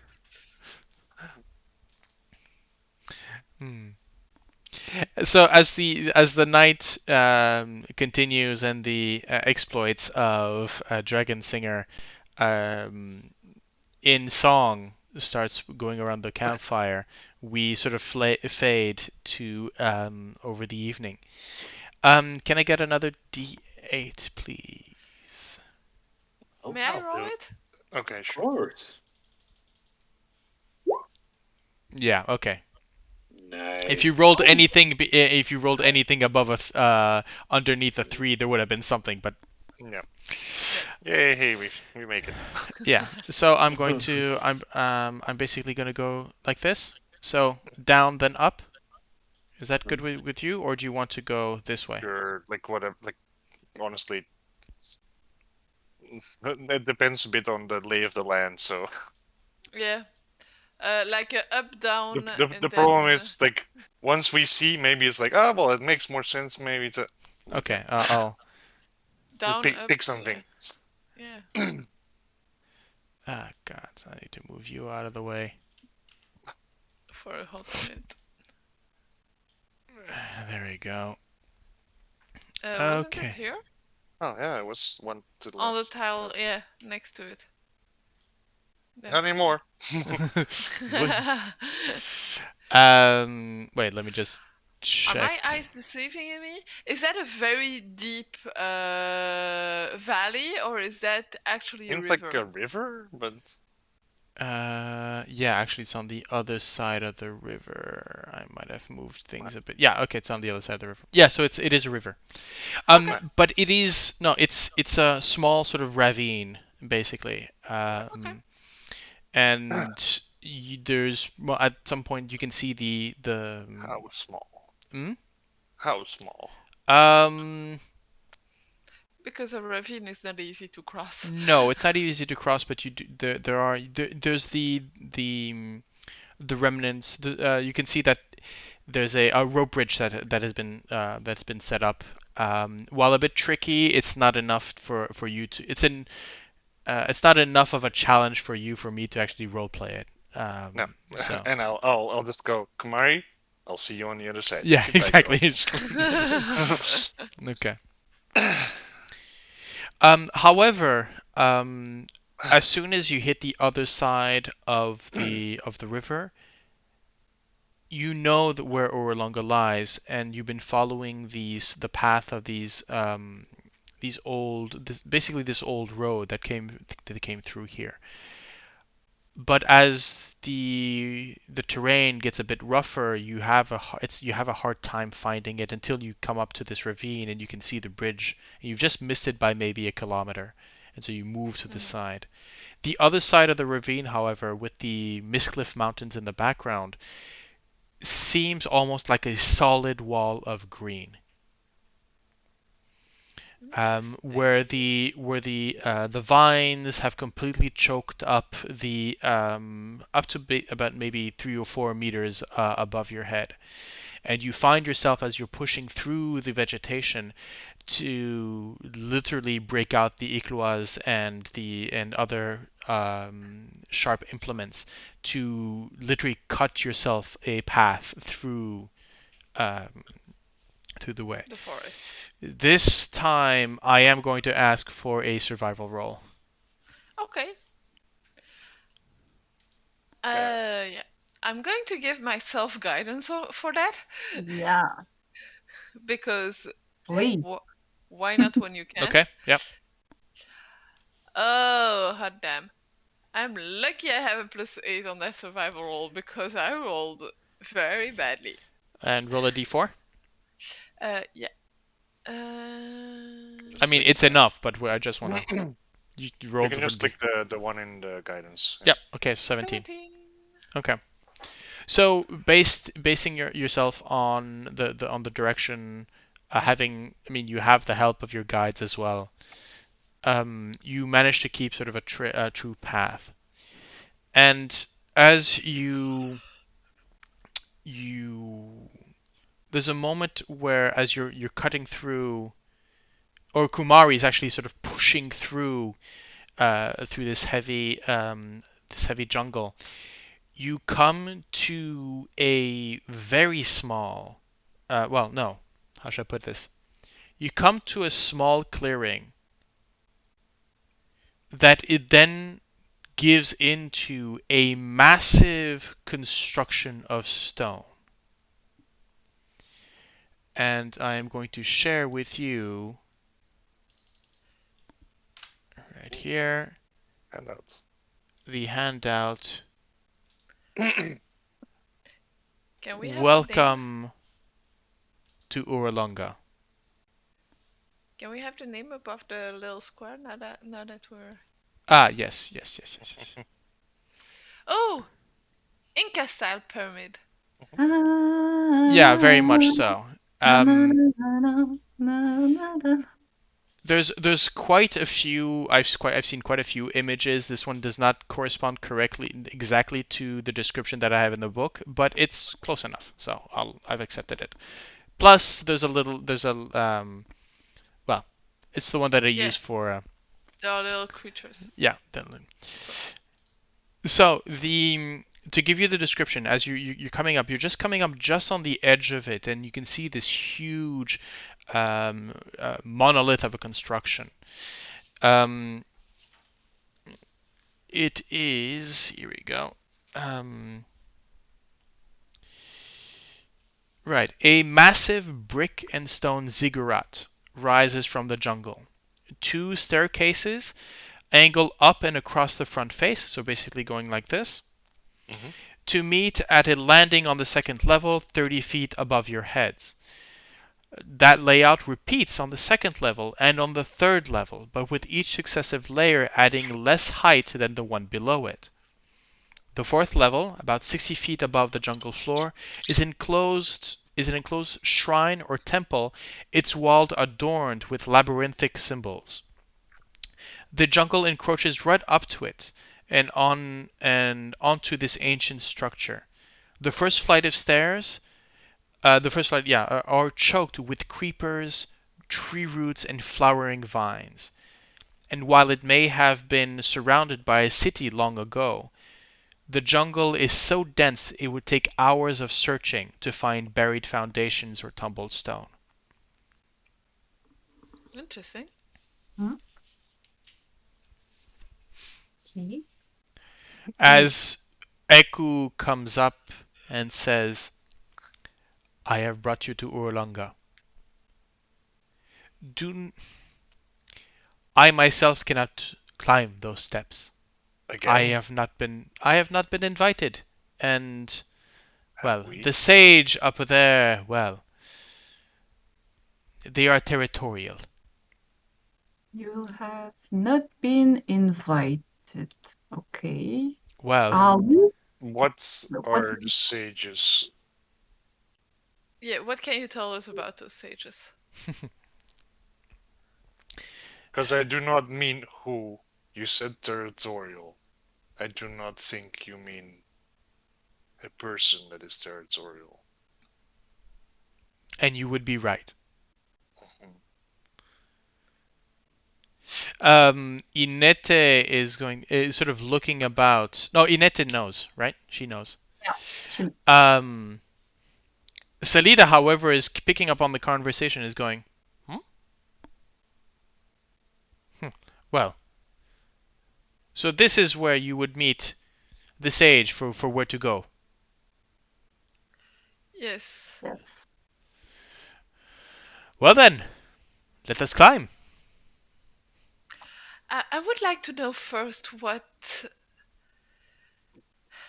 Eku, Mm. any hints about what those creatures could are and how to approach them? The sage Why we above are invited. Orolunga. It has been. The legends talk of a naga, Oh, a a giant snake with a human face, or if that is the way they choose to appear to you, that is their natural form. They are protectors, seers. They watch the rivers of fate, and many come to them for advice. From what you have said previously, a vision specifically told you to seek out this sage. So I do not feel that they mean you any harm. But as any being of their stature, be polite, follow their rules, and you will be fine. If you are not invited, how, how do we know if all of us are invited? Well, Or specifically, you have been uninvited? I know that I am not invited. Because we do not know we are safe. well, there was a vision. Yes. So, sending us here, so we might I even say we I have been invited in that vision. I Who am knows? just careful for the safety of Salida and Inete Yeah. as well. But we don't have a choice. Salida sort of says, well, it is indeed, if it is your destiny, your legend to go up there, speak with the sage, and come back with the directions, I, for one, will not interfere. I can stay down here and keep the old woman company, and she just turns to Inete and says, "What about you, little one? Do you want to go up there and meet a god?" I'm not a god. A seer. No, no. Ah, a god, seer, a celestial, whatever. They're all the same. Wait, Never mind. how is a seer the same as a celestial Or a god. or a god? And she mumbles something in Chaltian. She's our guide, okay? Not our spiritual guide, so let's not bother her with that. Eku mentioned a Naga. These are creatures of Yes. legend. Yes. Yeah. You Creatures. have received an invitation from a god to meet with a Naga. How could this not be a holy quest? I think we received I weird start walking. invitations. I start walking and Yeah. just grumbling. I just start grumbling like, God damn it! I swear to God, holy quest vision this. I'm sick of it. So Oh, look at Like- me! I'm so holy. Ooh. No. This was like- Salida mentioning. He's like, well, no, this is your thing. I mean, come on. I'm just, I just work here. like the Naga are forms of like what's his name, Dendar or something like that, right? Which is like an enemy of Uptao, so it's like. That's actually a good question. I do not necessarily know. Let's see. Is there?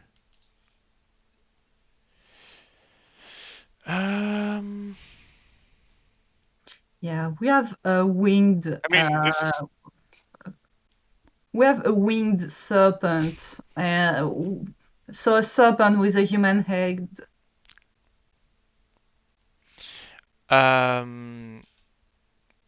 You know what? Make me a religion check. religion. Yeah, Yeah. that's fair.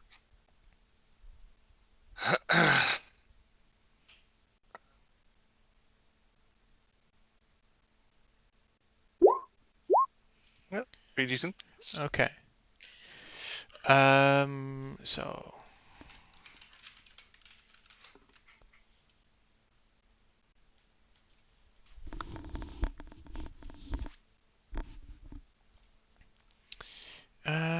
Let's see if they say anything here.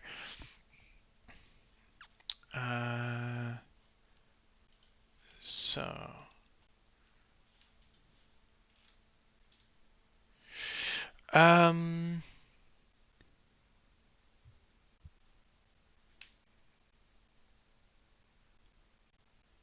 Right. So let's see. Right. Okay. So the way that The reason why Uptao is called the Deceiver is because he fucked over Dendar. that is true. So from what you know, is Nagas are, first of all, there are multiple with an 18. You know that there are multiple types of Naga. Nagas in general are highly intelligent. They were created as immortal guardians. Hint, hint. By a humanoid race long lost to history. And when they died out, the Nagas deemed themselves the rightful inheritors of their master's treasures and magical lore. Industrious and driven, they occasionally venture out from their lairs to track down magical items or spellbooks. They never feel the ravage of time nor succumb to sickness. And even when it is struck down, a Naga's immortal spirit reforms in a new body in a matter of days. So don't fuck them over because they have the time. They are considered benevolent dictators and but can also be brutal tyrants at some point. Let's see. However, there is a subset of Naga, which are the Guardian Naga. Wise and good, the beautiful Guardian Nagas protect sacred places and items of magical power from falling into evil hands. In their hidden redoubts, they research spells, hatch convoluted plots to thwart the evil designs of their enemies. A Guardian Naga does not seek out violence, warning off intruders rather than attacking. Only if its foe persists that the Naga attacked, accosting enemies with its spell and poisonous spittle. What you know from Orolunga and being a place of most likely the Naga inhabiting here would be a Guardian Naga. Do you share that information about also the arcane part of the Naga? Sure, yeah. Start to rub off a Interesting. bit. Well, you had me at spellbooks, magic, and someone who is And very nice. actually, to answer your question, Jan, because you Mhm. specifically mentioned Dendar, the Naga are known to be to have a long-standing enmity with Huan Ti and their who are the followers of Dendar. Okay. So they are natural enemies. While they're both snakes, they are natural enemies one of the other. Okay. Well, that's good news.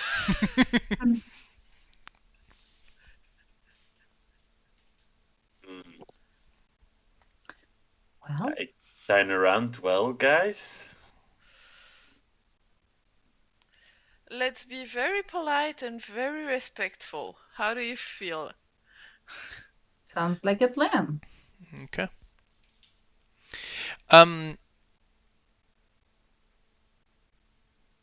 Anyone with arcane, I would say, actually all four of you. As you maybe sort of step forward, you can feel this magical aura literally radiating from the construction. This is a place of very, very strong magic. Interesting. Oh, I'm gonna make a song about it. Sure. So you come up to the steps. Inete will follow. She will follow suit.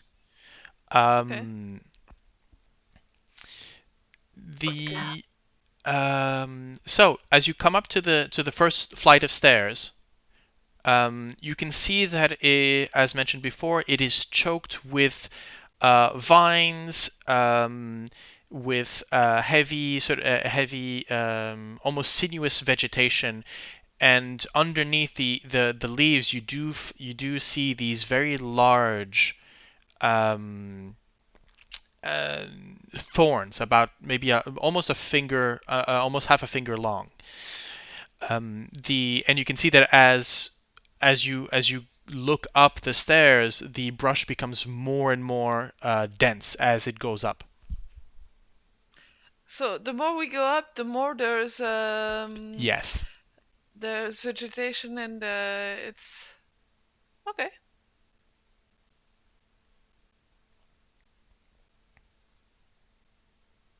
Let's climb. Mm-hmm. Okay. Yeah. So what I'm going to I, do is to represent this. I'm going to move you to another little map here. Cool.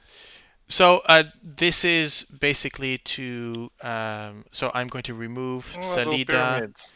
Eku Oh, that's out of nice. the. Here we go. Do we need to Um, rope up or is it alright? sorry? No. Do we So need you do not need rope to climb this. This is perfectly climbable. What you can see, But by I'm the way, guessing I can't take. I'm guessing Kumari can't make it up those stairs though. she could if you Yeah. want to bring her up, but again, if you the idea might not be to bring her to bring it. You can see Echo has a hand on Kumari's maybe shoulder, and in a sense, we're going. This is for you. She's not going to be part of this. Just so you know, because you cannot see it, but there is. Well, you can guess it by the size of the map. I'm showing you up to the first floor, and then First. we'll do Yeah. the second and third. Okay. So yeah. Good. So you want to start climbing up? Yep. Yes. Yeah. Okay. So the So the tangle of I mean, for the first 10 feet, you have trouble sort of moving about your feet, trying to find purchase, and it is the definition of difficult terrain, right? Okay. So if you want to, I would We say agree that this is not a stair and this is a stair, right? yes. So basically, these are the representation of the two sideways stairwells coming up. So if Okay. you want to pick you can choose any side you wish to start up your ascension, basically. And yeah, I guess we'll all take the same one because Okay. Yeah. that's not. Let's help each other out. Yeah. Okay, and I will. So you want to move one? You start moving up. Yep. Yeah. Okay. Okay. So again, this is difficult terrain because it's not. We're not timing. You do find your every step you find that these vines are either you're not expecting they're not moving, but your foot your feet are always sort of slipping between the vines, getting stuck, and you have to sort of move your way about every time. So that's the first 5 feet. I'll move up Inete. There we go. You want to move another 5 feet? Yes, please. Okay. Let's go. Go ahead. You can see that now it's becoming a bit more dense as you move upwards, which is a bit peculiar for anyone who's ever seen vegetation. Yep. Okay, you want to move up a bit more? Yes, please. Yes. Okay. The point is to So- get to the top. As you start moving up forwards, you start getting scratched. The foliage has sort of there's maybe less there are less leaves to cushion the nails, and you start feeling them in sort of piercing your boots or getting within sort of in the spaces above around your shins. Basically, do you do the full you start getting scratched basically. And after 5 feet of movement, you all take 5 points of damage. Ooh, 5. Oh. Okay. As Inete is putting it, and you can hear sort of you guys. I mean, 5 damage is not a lot for you guys. For Inete, this is you can see that the bottom of her pants are starting to get sort of ripped apart. You can see that she's bleeding, and you have these bright red thorns that are that okay. Wording bond. Okay. Inete, come here. Just because I don't like it, the moment I get hurt, you Mhm. actually see a little poof of greenish energy, Mhm. and I'm gonna use Misty Step.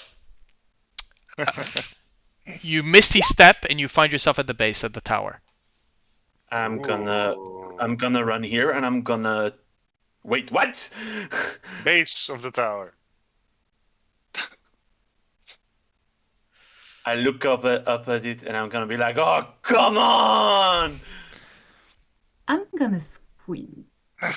Heinrich, did you just try to cheat? Is that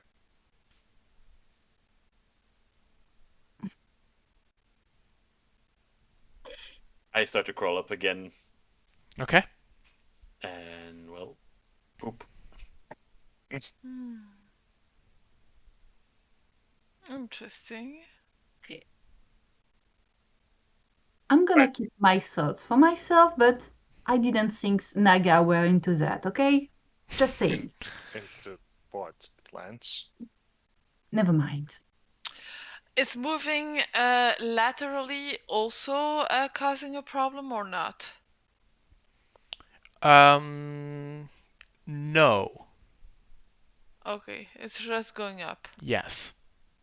I'm Okay. gonna grab Inete Mm-hmm. and ask her, do you want to climb or not? Inette turns and says, if this is indeed a seer, maybe she can bring clarity to my visions. So yes, I wish to climb.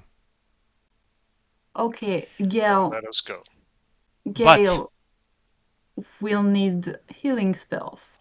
But Why I do you only I look at Gale?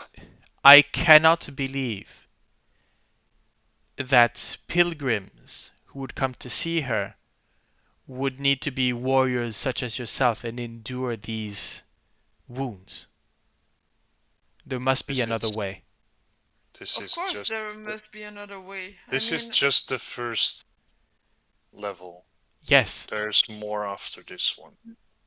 but imagine someone like me climbing these steps, getting ripped apart by these vines.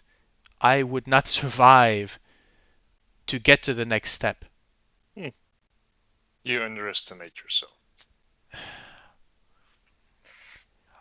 Not I, every I appreciate your concern, and I am not saying this as deprecation.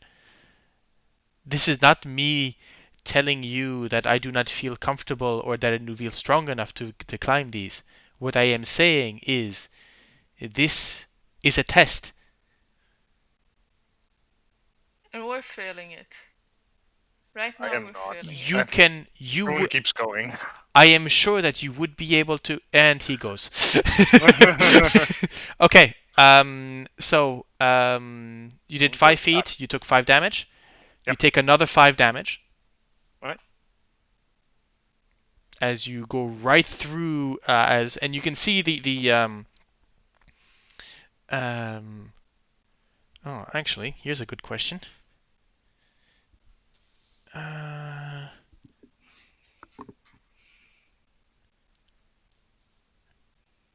Right. Okay. Okay. Vroon, you want to keep moving up? Oh yeah. I mean, while Vroon is plowing and enduring on, Gil has a look towards Inete and says, "Men, all the same, they have to prove that they're strong enough to do it. Well, he didn't think that maybe we're invading that poor seer's privacy, and I mean, we haven't even asked if we are welcome." And she goes towards the slab of I suppose the brick or rock here is blank. This would actually be so where the actually the idea is that the stairways, instead of being going up like this, they are they are sideways up to the wall, to the landing. So you would have the wall of the pyramid on one side. Mm-hmm. She would just look at the wall and say, "Well, I'm not going to get ripped apart by and go knock up there, but if we can just..." And she's going to just have a little knock on the pyramid and say,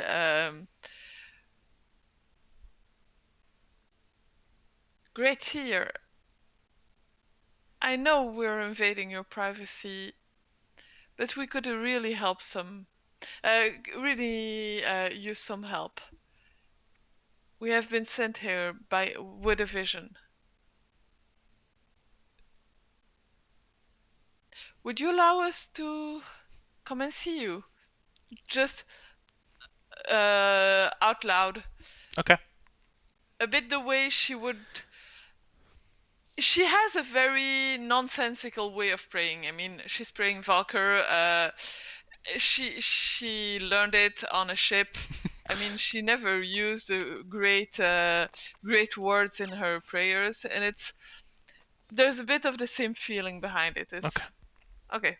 I'm asking a greater power, which I, with respect. Let's see what it gives.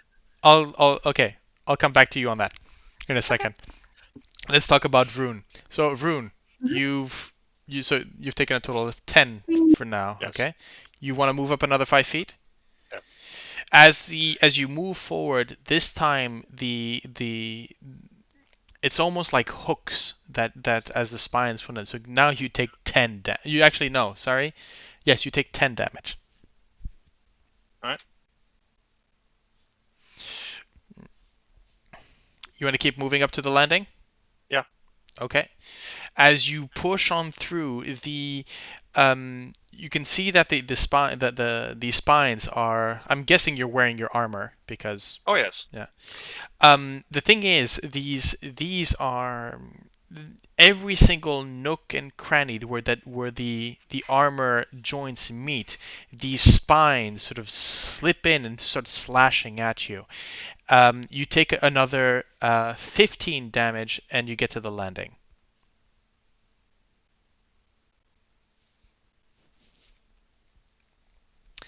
I mean, out of glory that the Vroon was not going to let himself be beaten by some fucking. Okay. Yeah, that's he was really going like, oh, it's a challenge, isn't it? Oh yes, it's a challenge. okay. At some point, Gale looks up at you and says, Vroon, if I have to come there to heal up your ass, you're gonna remember it for a long time. Okay, I'm just going to move this a bit because I had not planned on you splitting the party. He's gonna reply, I can heal myself. And so you can see, so this is about 10 meters high. Vroon has gotten to the landing above it. You can still see the landing sort of, there's less vegetation, but you can still see it sort of fronds and all over the cave. And it's up to sort of, he just sort of passes over and you can't see him. Vroon. So this is what I'm the two scenes that I'm going to direct are happening simultaneously, but and you're going to understand in a second, I'm going to continue with Vroon and then move back to the moment where Gale, you pretty much said what you basically knocked on the front door. Yeah. So Vroon, in front of you now, you have so the stairs rise about 10 feet, 12 feet, 12 feet high, and are about 20 feet, 20 foot. No, sorry, sorry, wrong one. So they are 33 feet long, so about 30 feet, and rise about 20 feet. So you have. Let me just make sure. Yes, you have about 20 feet to traverse. Mm-hmm. And you can see that here these stone steps, while you can finally see them, as the first steps were completely covered in vegetation, these are, you can see very old stone, basically, and some of them has sort of fallen to gravel and to erosion. Okay. So, what do you want to do? Let's see. So it's 5, 10, 15, 20, 25 feet up as well? Yes.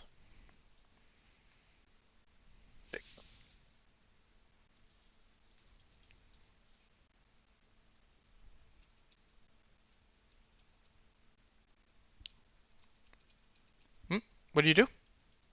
Just checking an ability.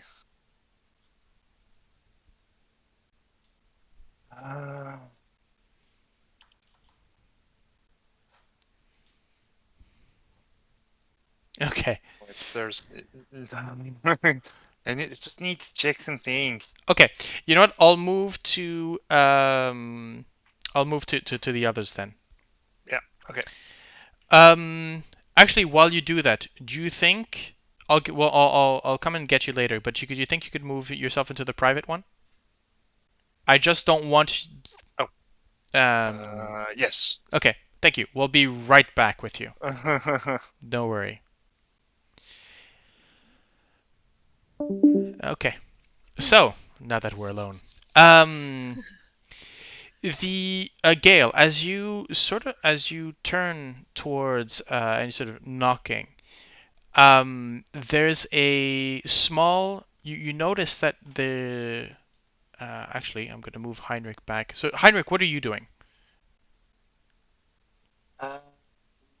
I was actually, the idea was, while everyone was busy, to investigate this actually, Okay. I mean, because I found it it's weird. just a wall of stone. There's no the stone is old. It's the it doesn't seem. I mean, whenever there's a source of magic like this, you wouldn't expect runes or you'd expect something. No, this is the magic seems to be coming from the stones themselves. The way that it's almost like they're radiating heat on themselves. Something inside is heating up the stones, and that's where you get hot. The stones in themselves are being heated. The same way in a sauna, for example, where where Mm-hmm. it's not necessarily you have the fire beneath, but it's the stones themselves that heat the room. But as you're looking to this, as you're looking around, and pretty much at the same time, there's maybe Inete has a sort of intake of breath, but pretty much at the same time, all four of you notice a small figure sitting at the bottom of seated at the bottom of the stairs, wearing a what you think is sort of taken into as you, so situated within the vegetation. You see Heinrich just at your feet, a small stone carved um, face of a triceratops. But as you're looking closer, wondering if it's a toy, if it's a sculpture, a little figure basically just goes, stands up. It's about a foot tall, about 30 centimeters tall. This little humanoid with this white stoned triceratops face. And he has in his hand, or it has in its hand, a purple and I think it's what was it? It's a large orange and purple orchid in its hand, and sort of stares up at you. Everyone sees it from where we're Yes, situated? absolutely, absolutely. Everybody sees it. Let me just show you Okay. what it looks like. Okay. I'll go back down the stairs. As you sort of in a way, as you come down the stairs looking for it, it sort of looks at the four of you, maybe sort of jumps from one to maybe not just stand right in between as you're trying to, it might understand that you're trying to surround it, but as it jumps um as you come down, instead of jumping between you when running, it avoids you, sort of runs between your legs, and Okay. as it runs up the stairs, you see the vegetation part in front of it. Okay. It stops about halfway up, looks to you, and then turns Oh, and goes back up, and sort of Oh. disappears over the lip. Oh. Where are you going? let's Who are follow you? while it's open. No, the vegetation closes right up behind him. But I couldn't even say hello. You said hello, and it sort of regarded you, and then yeah, pretty much had the flower and looked up and went. And it was a specific flower, Yes. right? Yeah. Wait. Inete, She for the turns. Yeah. first for the first time when I summoned my friends, you said a word. In the boat, for the first time when we went into the jungle, I summoned my friend and you said a certain word. Shawinga. Yes. Is that a Shwinga? Yes. Well, Can you they explain more about a Shwinga, please? they are, as far as we understand them, they are elementals, spirits. They are the true inhabitants of the jungle in a sense. They are spirits of the jungle. You find them in many ruins. They there are many tales of Shuinga following travelers in the jungles, as they are benevolent. There are stories of them imitating humans. They have a fascination. Sometimes they will be wearing masks with your likeness, or wearing leaves like clothing.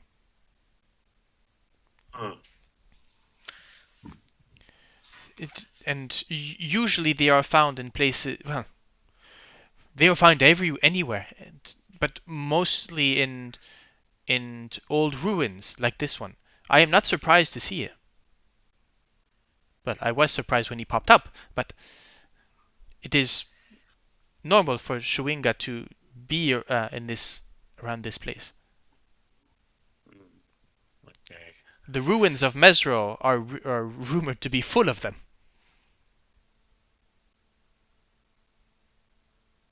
I'll take my lute Okay. and start to play, and maybe in Elvish. Start to sing Shuinga, Shuinga. To me, opens the path to us, please. Something along the way. Okay. I will. I'm gonna ask. Well, we're gonna do could you all the three of you moved into this Yes. other thing? Send me Yan, and feel free to discuss your strategies. I'll come and get you in a moment. Okay. Well, let's go. Okay. Yeah. Okay. Don't worry. Who's gone where? Oh, they've all gone to the private one, to the okay. other one. Yeah. Okay. Ah, there we go. Hello. Hello. Everyone is going. Okay, Yeah. I was like, I'm being summoned by two people, and then suddenly a third, and like, what? Yeah. So the question. Hello. So the question is, did you find what you wanted to do? Yes. Okay. So, because it's like broken stairs that's are going to be hard to climb, right? Mm-hmm. Most likely. Yep. By the way, your camera's off. Oh, is it? Yeah, whenever you changed, whenever you change, yeah, I will turn it back on. Wait, come on. There we go. Okay. Yay! I'm not alone. Yes. So I will do a channel divinity. Okay. And doing my Peerless Athlete. Okay. And I will just start climbing up that freaking wall. Okay. As you start, so it's what less for 10 minutes. Is that it? Yeah. Okay. As you start putting your foot on the first stairs, immediately you feel the old stone sort of grind to powder underneath your underneath your feet, and despite your best efforts, sort of climbing into, you move up maybe 5 feet, and that's the most that you get.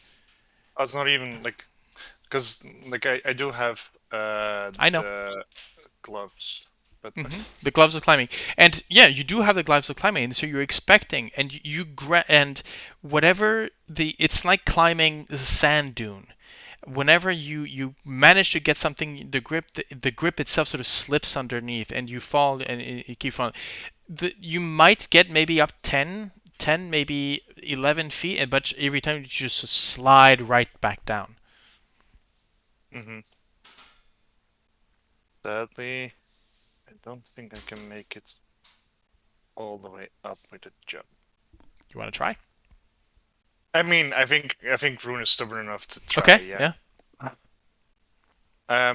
So he's. I mean that is, of course, this is diagonal, so it's a bit weird because there's long and high, but don't worry about it. Yeah. But yeah, like his jump is 10 feet higher and 10 feet longer. Okay. But so you take up a running start. Yep. You jump, and you gather a couple of attempts. And every time you're going, no, I should be. I've jumped further than this. This is not possible. Every single time you get right on the furthest that you get is right on the lip of the next stairwell, and you slip. You try to grab, and the stone just crumbles onto your feet. And as you climb, as you fall down in that last attempt, you see sitting right next to where you are a small figure about a foot tall, all black, wearing a stone mask think I saw made of stone in the shape of a chameleon, and it has in one hand a large purple and orange orchid, and in the other a brightly colored parakeet feather. And she just Alright. looks at you and goes, Who are you? "You would recognize this as a Shawinga." Yeah.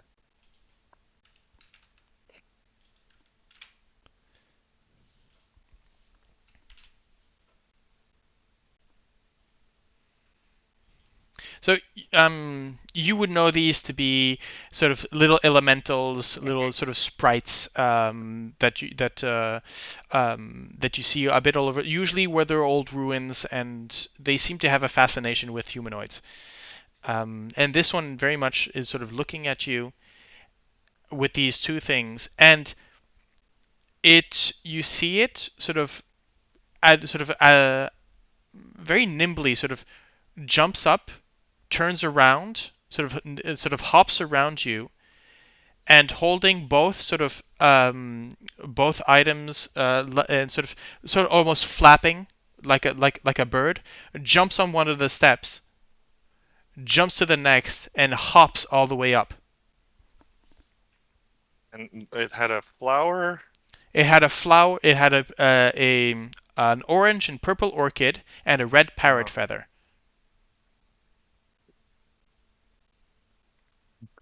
I'm sort of like shouting after it, like, I'm not going to find flowers or feathers up here. Oh, okay. Actually, let's I'll get the others Yep. to join. Could you just pop in and tell the others to join us? Yep. Thank you.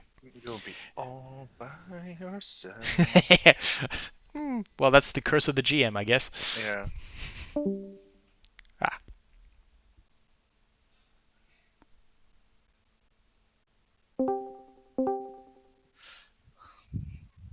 Plop, plop, plop. I'm getting my players back. Yay! Hop, hop, hop. Hop, hop, hop. Hey, it's actually your first time. Yes, absolutely. Yep. This is the first time we've actually had this. Well, you've split the party before, but never like this. So, you can actually hear the four of you, as you were watching this little creature sort of disappear over the lip. You actually hear Vroon's voice crying out, "I am not going to be finding flowers and feathers up here." Okay.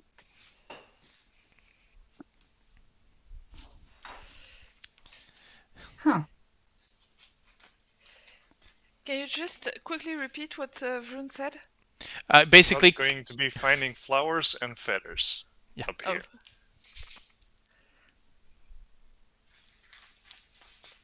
actually, Vroon, as you're looking about, you do notice that there are not too far in the branches. You do actually see that there is a colony of parakeets, and some of them there are if you look a bit around the central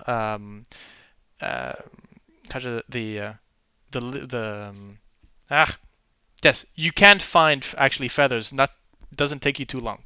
Oh, okay. Well, then I definitely. And it's like, Oh no, he needs to pick up the feather with his trunk, of course. Okay, that's fair. By the way, response. we were going to ask, but in the vegetation around us, can we see any flowers? Okay. Specifically, like the ones carried by the Showinga? Showinga? Yes. So, it takes. So, the question is, let's see, what was it saying here? Yeah.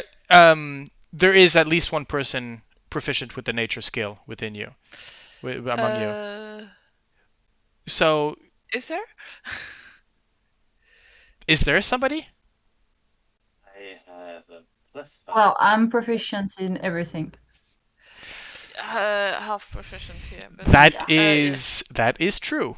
So I'll say, because they say here, they can be anyone in the group has proficiency with nature skill. It would be found in 30 minutes. It will take an hour. So you would take 45 minutes because you have half proficiency. However, we've just come up on 2.5 hours right here. We're gonna take a little. I propose that we take a little break, and so that we can all fill up our water bottles, get some hot tea if you need it, and maybe think for the next 5-10 minutes as to how to go forward. Okay. So see you in 10 minutes for those watching at home. Well, see you next half episode, I guess.